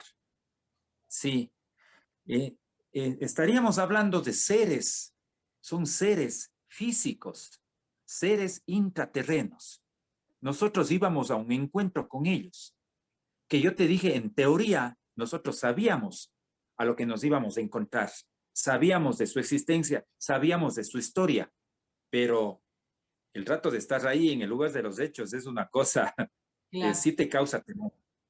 Y por eso es que estos seres intraterrenos se empezaron a manifestar de maneras muy sutiles para que no nos cause un impacto y nosotros abortemos de pronto la expedición, ¿no es cierto? Porque imagínate un hábitat desconocido, oscuro, un hábitat completamente desconocido para nosotros, porque para la mayor parte era nuestra primera vez que estábamos incursionando en una cueva. Todo esto era un ambiente, digamos, inhóspito en el buen sentido de la palabra, pero para el ser humano lo desconocido, lo oscuro, lo oculto, te puede causar una impresión grande y puedes del miedo, puedes pasar al pánico. Claro, claro que sí. Esta expedición del 2010 que estás contando con estos 13 miembros, ¿no?, de la expedición, tenía un objetivo que no era la investigación ni el turismo, sino era un objetivo de orden espiritual, porque hubo un contacto a través de psicográfico, escritura automática, ya nos contaste todo esto, ¿no? Pero ¿qué pasó estando allí abajo con el grupo? ¿Logran contactar con estos seres, con estas entidades?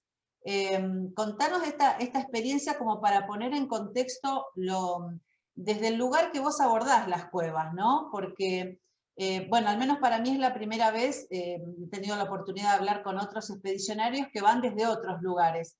En tu caso, podríamos decir, no sé si calificarlo de místico o de espiritual, bueno, quiero que vos mismo nos cuentes esto. Está bien utilizar la palabra espiritual, porque estos seres intraterrenos se hacen llamar, bueno, tienen muchos nombres y les han puesto a la gente muchos nombres, los pocos que han escuchado hablar de ellos.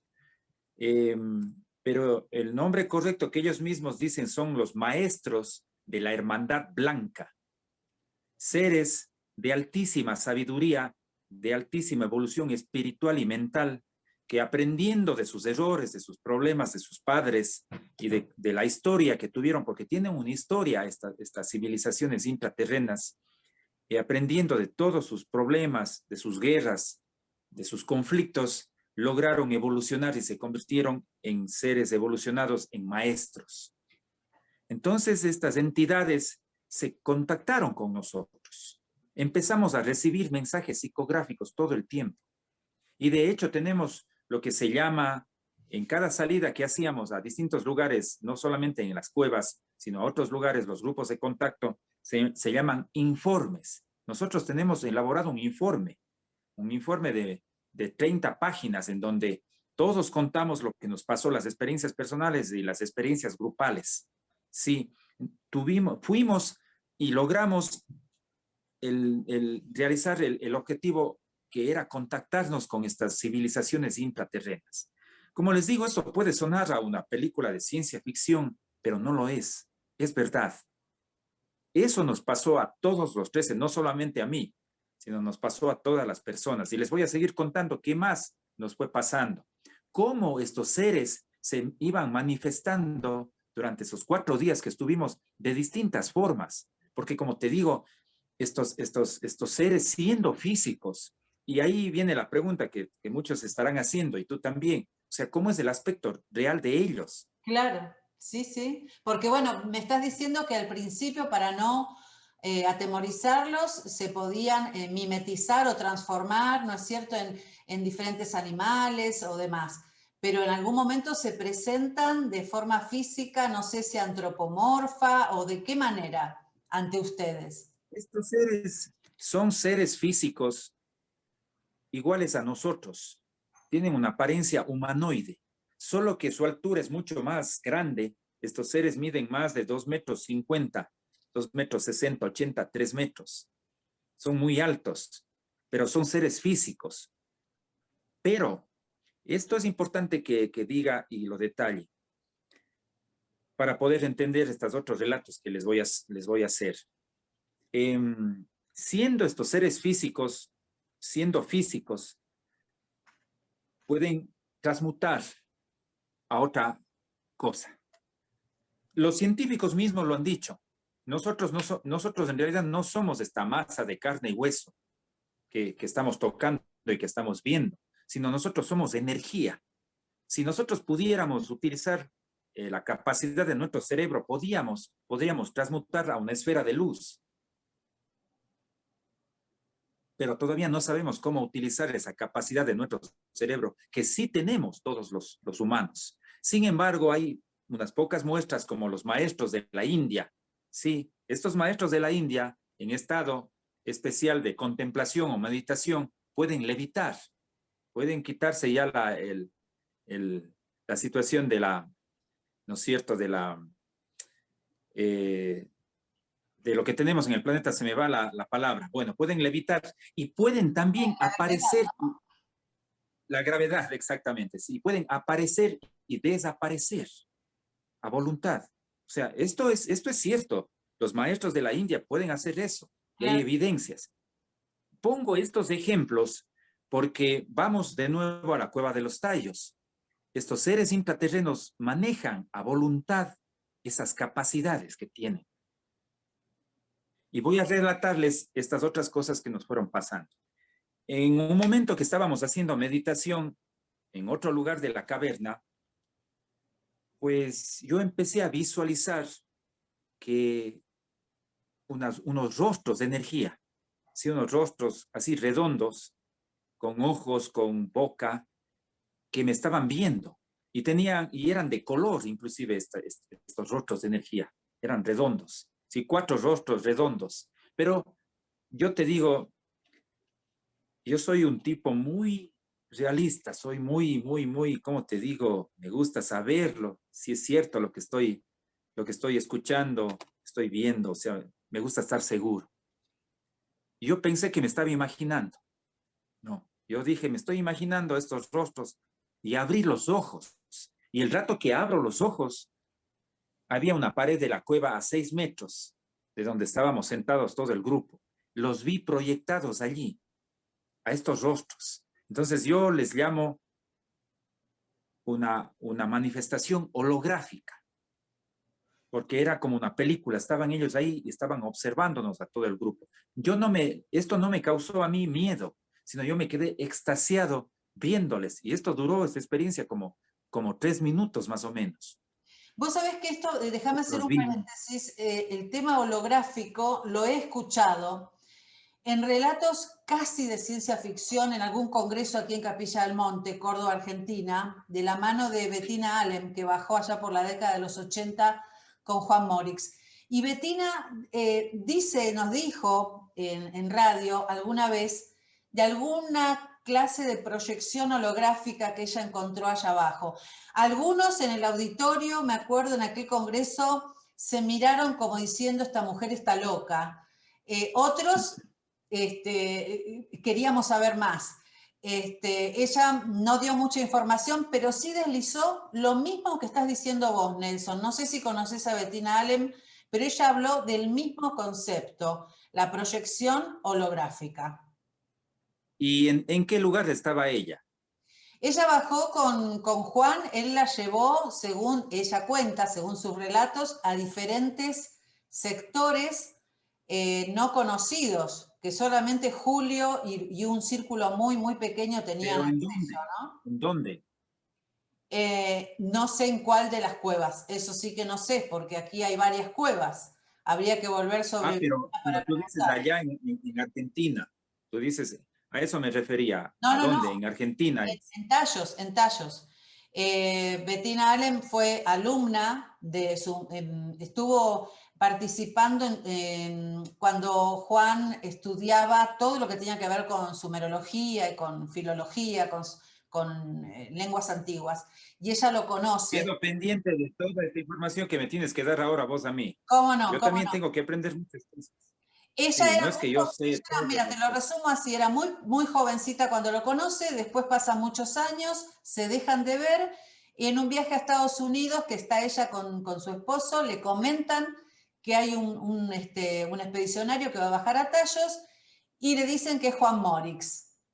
Y ella dice, fue mi profesor, y allá va hasta Ecuador, hasta tus tierras, se reencuentra con Juan, él la recuerda como su alumna de jovencita, y la lleva hasta las Cuevas de los Tallos. No sé si es en Cuevas de la Unión o la de Coangos. Es que hay unas otras cuevas, es que las otras cuevas son las claves allí. Claro. Pero bueno, me acordé de esto que estás diciendo, Nelson, por la palabra que dijiste. Dijiste Sí, holográfico y me vino Bettina Allen. buenísimo. Me quedo pendiente, ahora tú me vas a mandar información y esa foto también, foto e información de ella. ¿Cómo no? Esto contó también otra compañera que había visto, porque estuvieron con hermanas, les llamamos nosotros, pues no, de los grupos. Maite se llama, de la capital de Ecuador, de Quito. Maite contó que en otra parte de la caverna, en otro día, había visto una cosa parecidísima a lo que vi yo. Asimismo, una figura y justamente del mismo color, como violeta eléctrico, que aparecía y desaparecía en la parte de arriba de la caverna. Ella también había visto. En otro momento, cuando seguíamos en la técnica de meditación, sentados allí, cerrados, los ojos callados, el agua caía todo el tiempo, sí, porque estábamos siempre cerca de la base. Empecé a escuchar yo lo que le denominamos cantos gregorianos. Esto, para que entiendan los amigos, es como una especie de opereta que cantan estos monjes gregorianos, sí, ese tipo de cantos, por eso es que le llamamos cantos gregorianos. Empecé a escuchar y así mismo yo dije, me estoy imaginando, producto del constante golpeteo del agua en la base de la caverna, digo, ya me estoy imaginando, ¿no? Pero esto se iba haciendo cada vez más fuerte. Era que como que docenas de seres se iban acercando cantando esta melodía. Y después se hizo tan audible para mí que ya no me quedaba la mayor duda de que eran cantos gregorianos. Yo los escuché clarísimo, ya después clarísimo. Y cuando se acaba la meditación, el que dirigía la meditación dice, bueno, vamos retornando y vamos a abrir los ojos y se termina la meditación. Y abrimos todos los ojos. Para mi sorpresa, Pedro Webster, mi gran amigo que de aquí de Cuenca, estaba sentado a mi lado y él me codea así y así como susurrándome me dice, Nelson, ¿escuchaste los cantos gregorianos? Y yo le digo, Pedro, ¿vos también escuchaste? Sí. César estaba sentado al frente de nosotros, un amigo de Santo Domingo. Dice, ¿ustedes también escucharon? Sí. 3 personas escuchamos los mismos cantos gregorianos en ese momento. Esa fue otra de las manifestaciones audibles. O sea, ellos tenían muchas formas sutiles de decir, chicos, aquí estamos con ustedes, aquí estamos apoyándoles y queremos dejarles estas evidencias de nosotros, pero de maneras sutiles, sí, de maneras muy sutiles. Entonces, eso te comento. A ver, vamos a ver otra anécdota. A ver, esto es importante porque esto contó el guía que estuvo con nosotros, el guía Schwartz. Bueno, cada uno tuvo sus experiencias, ¿no? Cada uno hicimos trabajos. No sé si has escuchado, me imagino que sí, tú eres una entendida de estas cosas de los famosos discos solares. Claro que sí. Los discos solares. Nosotros sabemos que en algún lado de las cuevas de los tallos, en alguna cueva, hay un disco solar. Y estos discos solares están regados en distintos lugares importantes, en especial en Sudamérica. Entonces, uno de los trabajos que nosotros fuimos a realizar es la activación de este disco solar. Cada disco solar son 13 discos solares. Sí, 13 personas, 13 discos solares. Muy extraño esta numerología, esta simbología. No, tiene un nombre, una vibración especial. Y el nombre que tiene el disco solar de la Cueva de los Tallos es Jacinta, se llama. O sea, es como una vibración especial. Cada uno de estos discos solares tiene un nombre. Entonces, ese trabajo dirigí yo, ese trabajo de activación, porque teníamos que activar el disco solar de la Cueva de los Tallos para que en cadena activen los otros 13, los otros 12 discos que hay en los distintos lugares. Entre uno de esos es en el Paititi, en el Perú, en ese lugar que se conoce como el Dorado. Sí, hay otro disco solar también en el Monte Shasta, en California. Tal cual. Entonces, perdón. Sí, sí, te escucho con mucha atención. Ya, entonces, esas cosas nos vivimos, nos pasó, pero aquí te quiero contar una historia del guía Schwartz. Cuando ya íbamos saliendo, saliendo de la caverna, nos tomó bastantes horas, ¿no? Ascendiendo, el Shuara Ítalo nos dijo que nos contó una historia, pero esta historia es súper importante de todo esto, porque él no sabe nada, es un indígena, él no conoce de nada, él no ni siquiera ha ido a la escuela, creo, pues él no sabe nada de nada, no sabía nada de las cosas que nosotros estábamos haciendo allí. Él solo nos seguía, él solo también, él decía que pasamos orando, pero en realidad no pasábamos orando, sino pasábamos en meditación. Entonces él dice, verá, yo les quiero contar a ustedes algo. No, ya era solamente un grupo pequeño de personas que quedábamos en la cueva, porque el resto ya salieron de mis compañeros. Dice, yo les quiero contar a ustedes algo, dice, porque yo he visto que ustedes son personas tranquilas, son personas que no han venido a robarse las piedras ni nada. Dice, les voy a contar esto. Y un día bajé a la caverna y allí, detrás de la catarata, donde se hizo el trabajo más importante de todos esos 4 días, dice él que entró así mojándose detrás del agua que cae en la catarata interna y encontró como un hueco, un agujero de unos 2 metros. Se entra él por ahí porque él nunca había visto, dicen, esto está extraño, y ve así, alumbra con su linterna un túnel, una galería como construida así pequeña, que iba bajando en diagonal. Y él dice, esto está muy extraño, dice, yo tengo que otro día venir a averiguar. Así es que dice que otro día regresa con provisiones, con más linternas y cambio de baterías y con comida, solo empieza a bajar por ese túnel. Y va bajando 4 días. Él dice así, él cuenta a su manera. Dice, bajé 4 días. Y bajaba, y me encuentro ya con una parte plana. Y en esa parte plana, dice, me encuentro con unos señores. Y nosotros nos quedamos así asombrados de lo que él nos iba relatando, esa experiencia. Y le preguntamos, pero ¿y cómo eran estos señores? Y él dice, unos eran altos, dice, bien grandes, dice, más altos que el compañero de ustedes del Perú. Y Jorge Celada, el peruano, medía 1,82 más o menos. Dice, más altos que él. Y otros señores eran pequeñitos, dice, me daban así, dice, por la cintura. ¿Y qué te dijeron estos señores? Le preguntábamos nosotros ya completamente asombrados a Ítalo. Dice, estos señores casi no me dijeron mucho, dice, porque estaban enojados conmigo, dice. No, pero después, dice, ya se hicieron amigos de mí y se acercaron y me dijeron que ellos vivían allí, que ellos vivían en una ciudad, pero que no me iban a decir ya nada más porque no era muy bueno que yo haya llegado hasta ese lugar y que me pedían que coja mi mochila y me regrese por donde vine.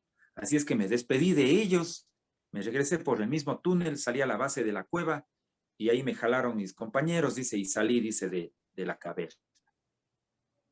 Bárbaro, qué impresionante, ¿no? Me quedo con esta imagen de los altos y de los chiquitos, algunos le dicen zunkis por allí, y los taltos o los velas, los que van custodiando la cueva. Hay tanto para hablar, Nelson, y el tiempo se nos está agotando, pero yo quiero seguir avanzando con algunas fotos maravillosas que nos has compartido de las cuevas de los Tallos, y que nos puedas contar un poquito de algunas en particular que son de las últimas, por ejemplo, estas de acá que son realmente interesantes. ¿Qué nos puedes decir No de sé si es que pongamos la otra foto en donde está el arco Juan Moritz. Sí. Ahí está el arco Juan Moritz. Después de esa creo que está. No, esa no es. No. Vamos por adelante. Está el arco Juan Moritz y están ahí estos seres. Aquí. Ahí, a esa es, exacto. Bien, ese es en la cueva de Coangos. Pueden observar allí estos puntos o esas luces, pero en realidad son ellos, son estos seres intraterrenos convertidos en esta manifestación. No se hacen visibles al ojo humano porque están en otro rango vibratorio, como les comentaba anteriormente. Y inclusive las leyendas de los indígenas Shuar les conocen como los taltos con T, taltos. Esta foto es impresionante porque justamente todas esas puntos son ellos, son como 8 seres que están allí. Estos 2 que están al lado derecho e izquierdo, al lado del arco, están hechos una ampliación acá abajo en la fotografía y podemos observar su cuerpo. Podemos observar un dorso, unas extremidades superiores, extremidades inferiores y una especie de alas o antenas. Sí, y yo les digo que esta es una manifestación de energía lumínica de ellos. Ellos están transformados en eso, pero que el ojo humano no les puede observar, pero sí las cámaras de los lentes modernos, de los celulares o cámaras de fotografía modernas. Pasemos a otra foto de ellos. Todas estas fotos les hemos podido captar. No, esa no. Después hablamos de esa foto. Ahí está. Sí, si le acercamos, bien.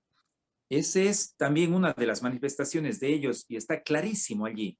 Tiene dorso, tiene extremidades superiores o como brazos, las piernas y tiene como alas o antenas. Ese es un acercamiento de lo que está acá, no se le ve muy bien, ahí está un expedicionario y en la cabeza atrás estaría esta entidad como chequeándole, ahí, justamente, exacto. Y ese punto que se ve en la cabeza, ese es el amigo Talto, o un ser intraterreno. Claro, eso te iba a preguntar, Nelson, de acuerdo a tus investigaciones, lo que vos sentís, ¿no? Con respecto a estos seres, ellos se presentan y van acompañando a los expedicionarios para ir de alguna manera, no sé, supervisando, cuidando, vigilando, viendo quién entra, ¿no? Quién va ingresando en las cuevas, ¿no?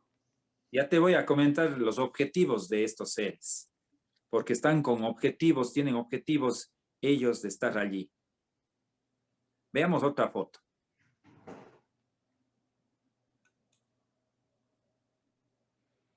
Ahí está también otra de las manifestaciones de energía lumínica. Podemos observar en ese acercamiento, ahí tiene como una cabeza, ¿no es cierto? Están las extremidades superiores, tiene como una cola inclusive allí. Algunos dicen que es como una cola y como piernas. Y una antena o un ala que se ve al lado derecho. Algunos de ellos son amorfos, o sea, no tienen tanta forma definida. Sí, son amorfos algunos de ellos. No sé si es que tenemos otra foto. Repito, en las leyendas de los indígenas Shuar les conocen como los taltos. Exacto, esa es otra foto en la caverna de Coangos mismo, en donde los expedicionarios toman las fotos en las paredes y rocas. Eso no es el arco Juan Moritz. Sin embargo, sale en esa foto. Ahí vemos a un talto. Pero pasa algo, no sé si es que me pueden mostrar ahora a mí, sí, para comentarles esto. Pasó algo para mí histórico. 2019, parece que fue febrero del 2019. bueno, no me acuerdo bien el mes. Recientemente iba con mi celular y se me ocurre grabar debajo del arco Juan Morrix, justamente. Y le doy mi celular a una de las expedicionarias y digo, a ver, tenga el celular mientras yo voy indicando cómo es el tema de las piedras y las rocas del arco Juan Morrix y ahí. Pero por primera vez se manifiestan estas entidades en un video. Nunca antes han sido captadas en video. En fotos sí. Y no solamente por mí, sino también por otros investigadores, como Lucky Lenin, que es un investigador guayaquileño que ha viajado antes que yo a las cavernas de los Tallos, que él tuvo la deferencia de prestarme alguna de esas fotos que vimos. Pero yo tengo también otras fotos más, pero en video nadie ¿Es de tenía. las expediciones de Manuel Palacios? Estuvo con él también, creo, ¿no? En algunas expediciones. Lucky Lenin y Manuel Palacios son grandes amigos, han viajado iguales a la Cueva de los Tallos. Sí, entonces Y un beso grande estos seres se para manifiestan. Manuel, ya que lo nombramos, y a Gabriel Bisuete también, amigo de la casa. Así que beso para todos que han colaborado tanto con nuestros programas de radio. Te seguimos escuchando, Nelson. Se mostraron en un video. Yo tengo ese video. No se le ve ese rato a la entidad que viene alrededor de mi cabeza, se posa acá, regresa hasta el lado de mi rostro, vuelve de nuevo, se va para arriba. Bueno, así, tengo editado ese video. Y no solamente estarían estas entidades, los taltos, sino también estarían otras entidades que se llaman los rots en ese video. Y tenemos fotos también de los rots y vamos a poner a continuación y vamos a detallar qué serían los rots. Porque no solamente hay un tipo de entidades, sino hay como 4 o 5 tipos de entidades que todos viven ahí iguales, pero no viven en las cavernas. Esto vamos ya a detallar después. Bien, no bien. necesariamente están en las cavernas. Pueden estar ese momento cuando nosotros bajamos, pero no necesariamente habitan allí. Bien, vamos a pasar a una foto que creo que es una de las últimas. Aquí Fernando nos está Tengo ayudando. algunas fotos, creo que tengo 3 fotos que te envié de los rots. ¿Qué serían los rots? Los rots son como unas criaturas, como una especie de antena, no es esa, como una especie de antena que va a grandes velocidades. Es una criatura física, pero que no se le puede ver porque pasa a milésimas de segundo junto a los expedicionarios. Entonces, en inglés se llama antena. Es justamente como una varilla y a los lados de su cuerpo tiene así como varillas pequeñas. No es esa tampoco. No. Ahí está, ahí. Si le agrandas, podemos observar al lado derecho superior, al lado de la cabeza de la expedicionaria.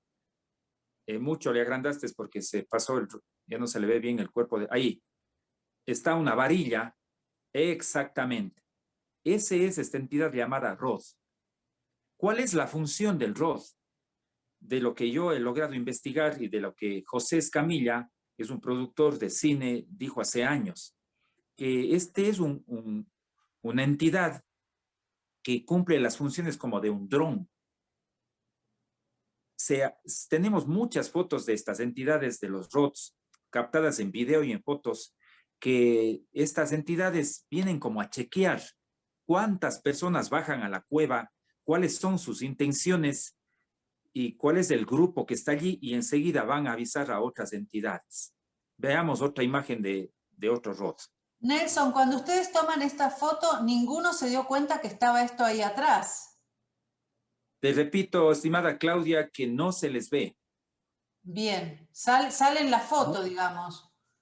no se les ve porque pasan a milésimas de segundo. En los videos se les puede observar ya en cámara lenta cómo pasan a grandes velocidades. Mostremos otra foto que hay de 2 fotos más, parece que tengo de los rods ahí. Ahí está. Si le agrandas en la parte de abajo, Sí, más abajo de la estalactita, en las piernas de la expedicionaria, está este rod. Sí, ahí está clarísimo el rod. Ya, ahí está bien porque si no se pierde. Exactamente. Bueno, esto para mí, déjame decirte, es la primera vez que lo veo, de tantas entrevistas que hemos hecho con tanta gente que investiga tallos. Nelson, estoy realmente sorprendida. Es la primera vez que veo esta clase de manifestación.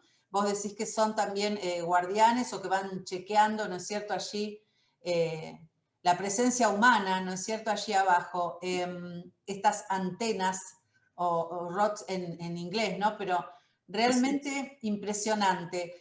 Nos quedan 10 minutitos para cerrar la entrevista, que seguramente vamos a convocarte nuevamente a Conversando con Banshik, porque tenés muchísimo material y muchísima información interesantísima sobre las cuevas de los tallos. Pero bueno, los No sé últimos si 10 podemos minutitos, lo que nos quieras poner compartir. otra foto, otra foto por ahí tengo.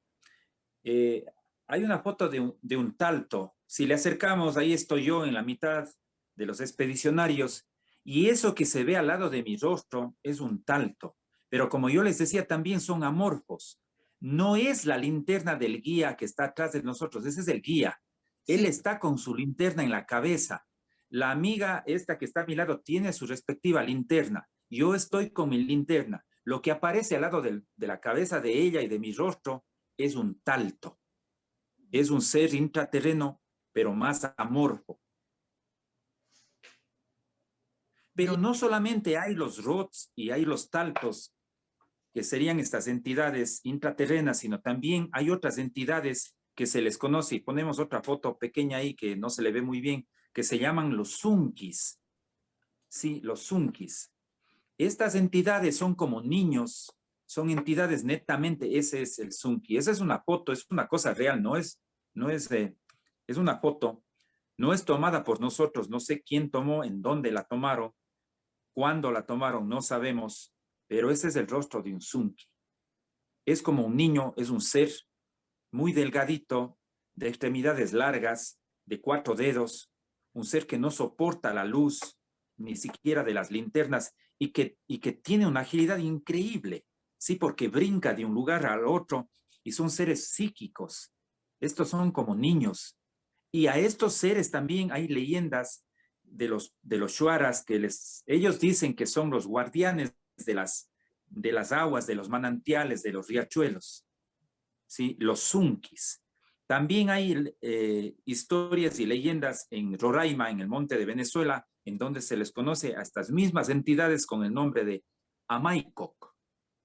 Amaikok, que son los mismos Zunkis. Qué impresionante. No sé si me... Esta foto si me... no la sacaste vos, llegó a tus manos y suponemos que es del interior de las cuevas. Sí, así es, así es. Son seres netamente intraterrenos. Hay una historia enorme, si es que me muestran a mí ahora, hay una historia enorme de estas entidades, de los objetivos, de esta gran sociedad intraterrena llamada los maestros de la Hermandad Blanca.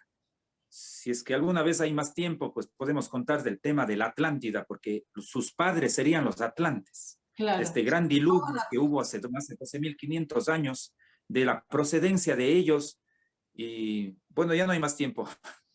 Sí, no, porque el tema da para mucho más y realmente para aprovecharte bien en todo el relato, un tema que me apasiona también, el tema de la Atlántida, y lo podemos concatenar también con estas viejas historias que nos llevan al padre Crespi y a tantos atlantólogos, por lo menos 3 que lo visitaron allá en el museo, ¿no? Pero lo dejamos para otra conversación. Nelson, tenés muchísima información, muchas experiencias, un material fotográfico realmente impresionante. Y bueno, este libro que estás mostrando, ¿no? Aventuras en el santuario de las cuevas de los tallos.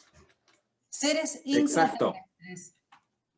¿Cómo Este es mi podemos primer... hacerlo de este libro? Vos tenés un Face, sé que interactúas mucho con tus seguidores, y cómo podemos nosotros también acceder a esta información. Hay dos formas, hay como enviar a cualquier lado, a cualquier país. A veces el costo del envío es 3 veces más caro que el propio libro. El libro cuesta apenas $15 americanos, pero a veces el envío es fuerte. Pero sin embargo, hay personas que me han pedido, y el libro está en Canadá, está en Estados Unidos, está en New Jersey, está en algunos lugares. Sí. Y también hay otra forma de mandarles el libro digital con todas las fotos que tiene el libro, sí, porque tiene muchas fotos del libro digital, también tiene todas las fotos, la misma información, a los correos. Ahí es un poco más barato el libro digital, pues pueden escribirte a ti o me escriben a mí, a mi página, Investigador Nelson Pineda Brito. Tengo un programa en Facebook, repito, Investigador Nelson Pineda Brito. Ahí podemos interactuar y les envío los libros, ya sean digitales o físicos. Este libro es nuevo, este tiene 1 año y medio, se llama Extraterrestres, el tesoro del Amazonas, civilizaciones intraterrestres. En este libro detallo cómo es la biblioteca metálica, cómo es una base que existe cercana a la ciudad de Cuenca, una base compartida de seres intraterrestres y seres extraterrestres. Aquí detallo muchas cosas y es como una continuación del primer libro, pero más detallado, cómo es la cámara del tesoro, cómo son estos objetos que estarían. Y les dejo ahí solamente esto para otra vez hablar. Estos seres no habitan en las cavernas, o sea, están en las cavernas, pueden estar cuando ellos quieran, pero en realidad sus aposentos son ciudades intraterrenas. No digo más. Bien, bueno, lo dejamos ahí con 3 puntos suspensivos. En la descripción del programa vamos a compartir todas las formas de contactar con Nelson Pineda Brito. A modo de cierre, un último mensaje para todos los espíritus inquietos. Le robo la frase a don Jaime Rodríguez, a quien admiro tanto. ¿Qué nos podrías decir a los que vamos buscando respuestas en medio de este 2021 tan convulsionado por lo que ya sabemos todos que está ocurriendo en el mundo? Aún así, sobrevive el espíritu por la lectura, por la investigación, por el contacto con el interior de cada uno de nosotros. Creo que tu mensaje también pasa por ahí. Hablaste mucho de la meditación, hablaste mucho del contacto con estos seres que están en otros planos, volver a la espiritualidad. Así que desde tu lugar, Nelson, el cierre de la entrevista te escuchamos, las palabras finales. Y queda pendiente, por supuesto, una próxima entrevista. Claro que sí, encantado. Pues lo que les podría decir, amigos, es de que estamos viviendo tiempos muy álgidos, pero yo siempre encuentro el positivismo en todo. El ser humano ha despertado como nunca. Sí, alguien dirá, es mentira, el ser humano no ha despertado. No es cierto. El ser humano sí ha despertado, hemos despertado. Lo que pasa es que no tomamos conciencia que hemos despertado. Pero tenemos que tomar conciencia que sí hemos despertado, que sí hemos subido muchos peldaños y hemos evolucionado y estamos preparados como nunca antes. Sí, esta es una cosa histórica que está pasando en el planeta Tierra. Como nunca antes el ser humano, tal vez no todos, pero una gran cantidad de seres humanos estamos preparados para recibir estas nuevas informaciones, para aceptarlas, sí, y para ir digiriéndolas y poniéndolas en práctica para llegar a ser un mejor ser humano, que es lo que todos buscamos en este gran experimento del planeta Tierra. Muchísimas gracias, Nelson. Y bueno, como te decía, vamos a volver a convocarte seguramente en unos meses para que nos sigas hablando de las cuevas de los tallos, de los intra y de los extraterrestres. Bueno, realmente ha sido un placer compartir contigo estas 2 horas de programa, y a todos ustedes, queridos amigos, espero que les haya gustado este programón. Lo vamos a subir en 2 partes porque realmente fue mucha la información. Si te gustó el programa, por supuesto, regálame un like, compartilo con tus amigos, suscríbete a Conversando con Banshik y activa la campanita para recibir las notificaciones. Todos los viernes a las 22 horas estreno por YouTube. Un beso enorme para todos desde Capilla del Monte, Córdoba, Argentina. Chau, Nelson. Bendiciones para todos. Nos vemos.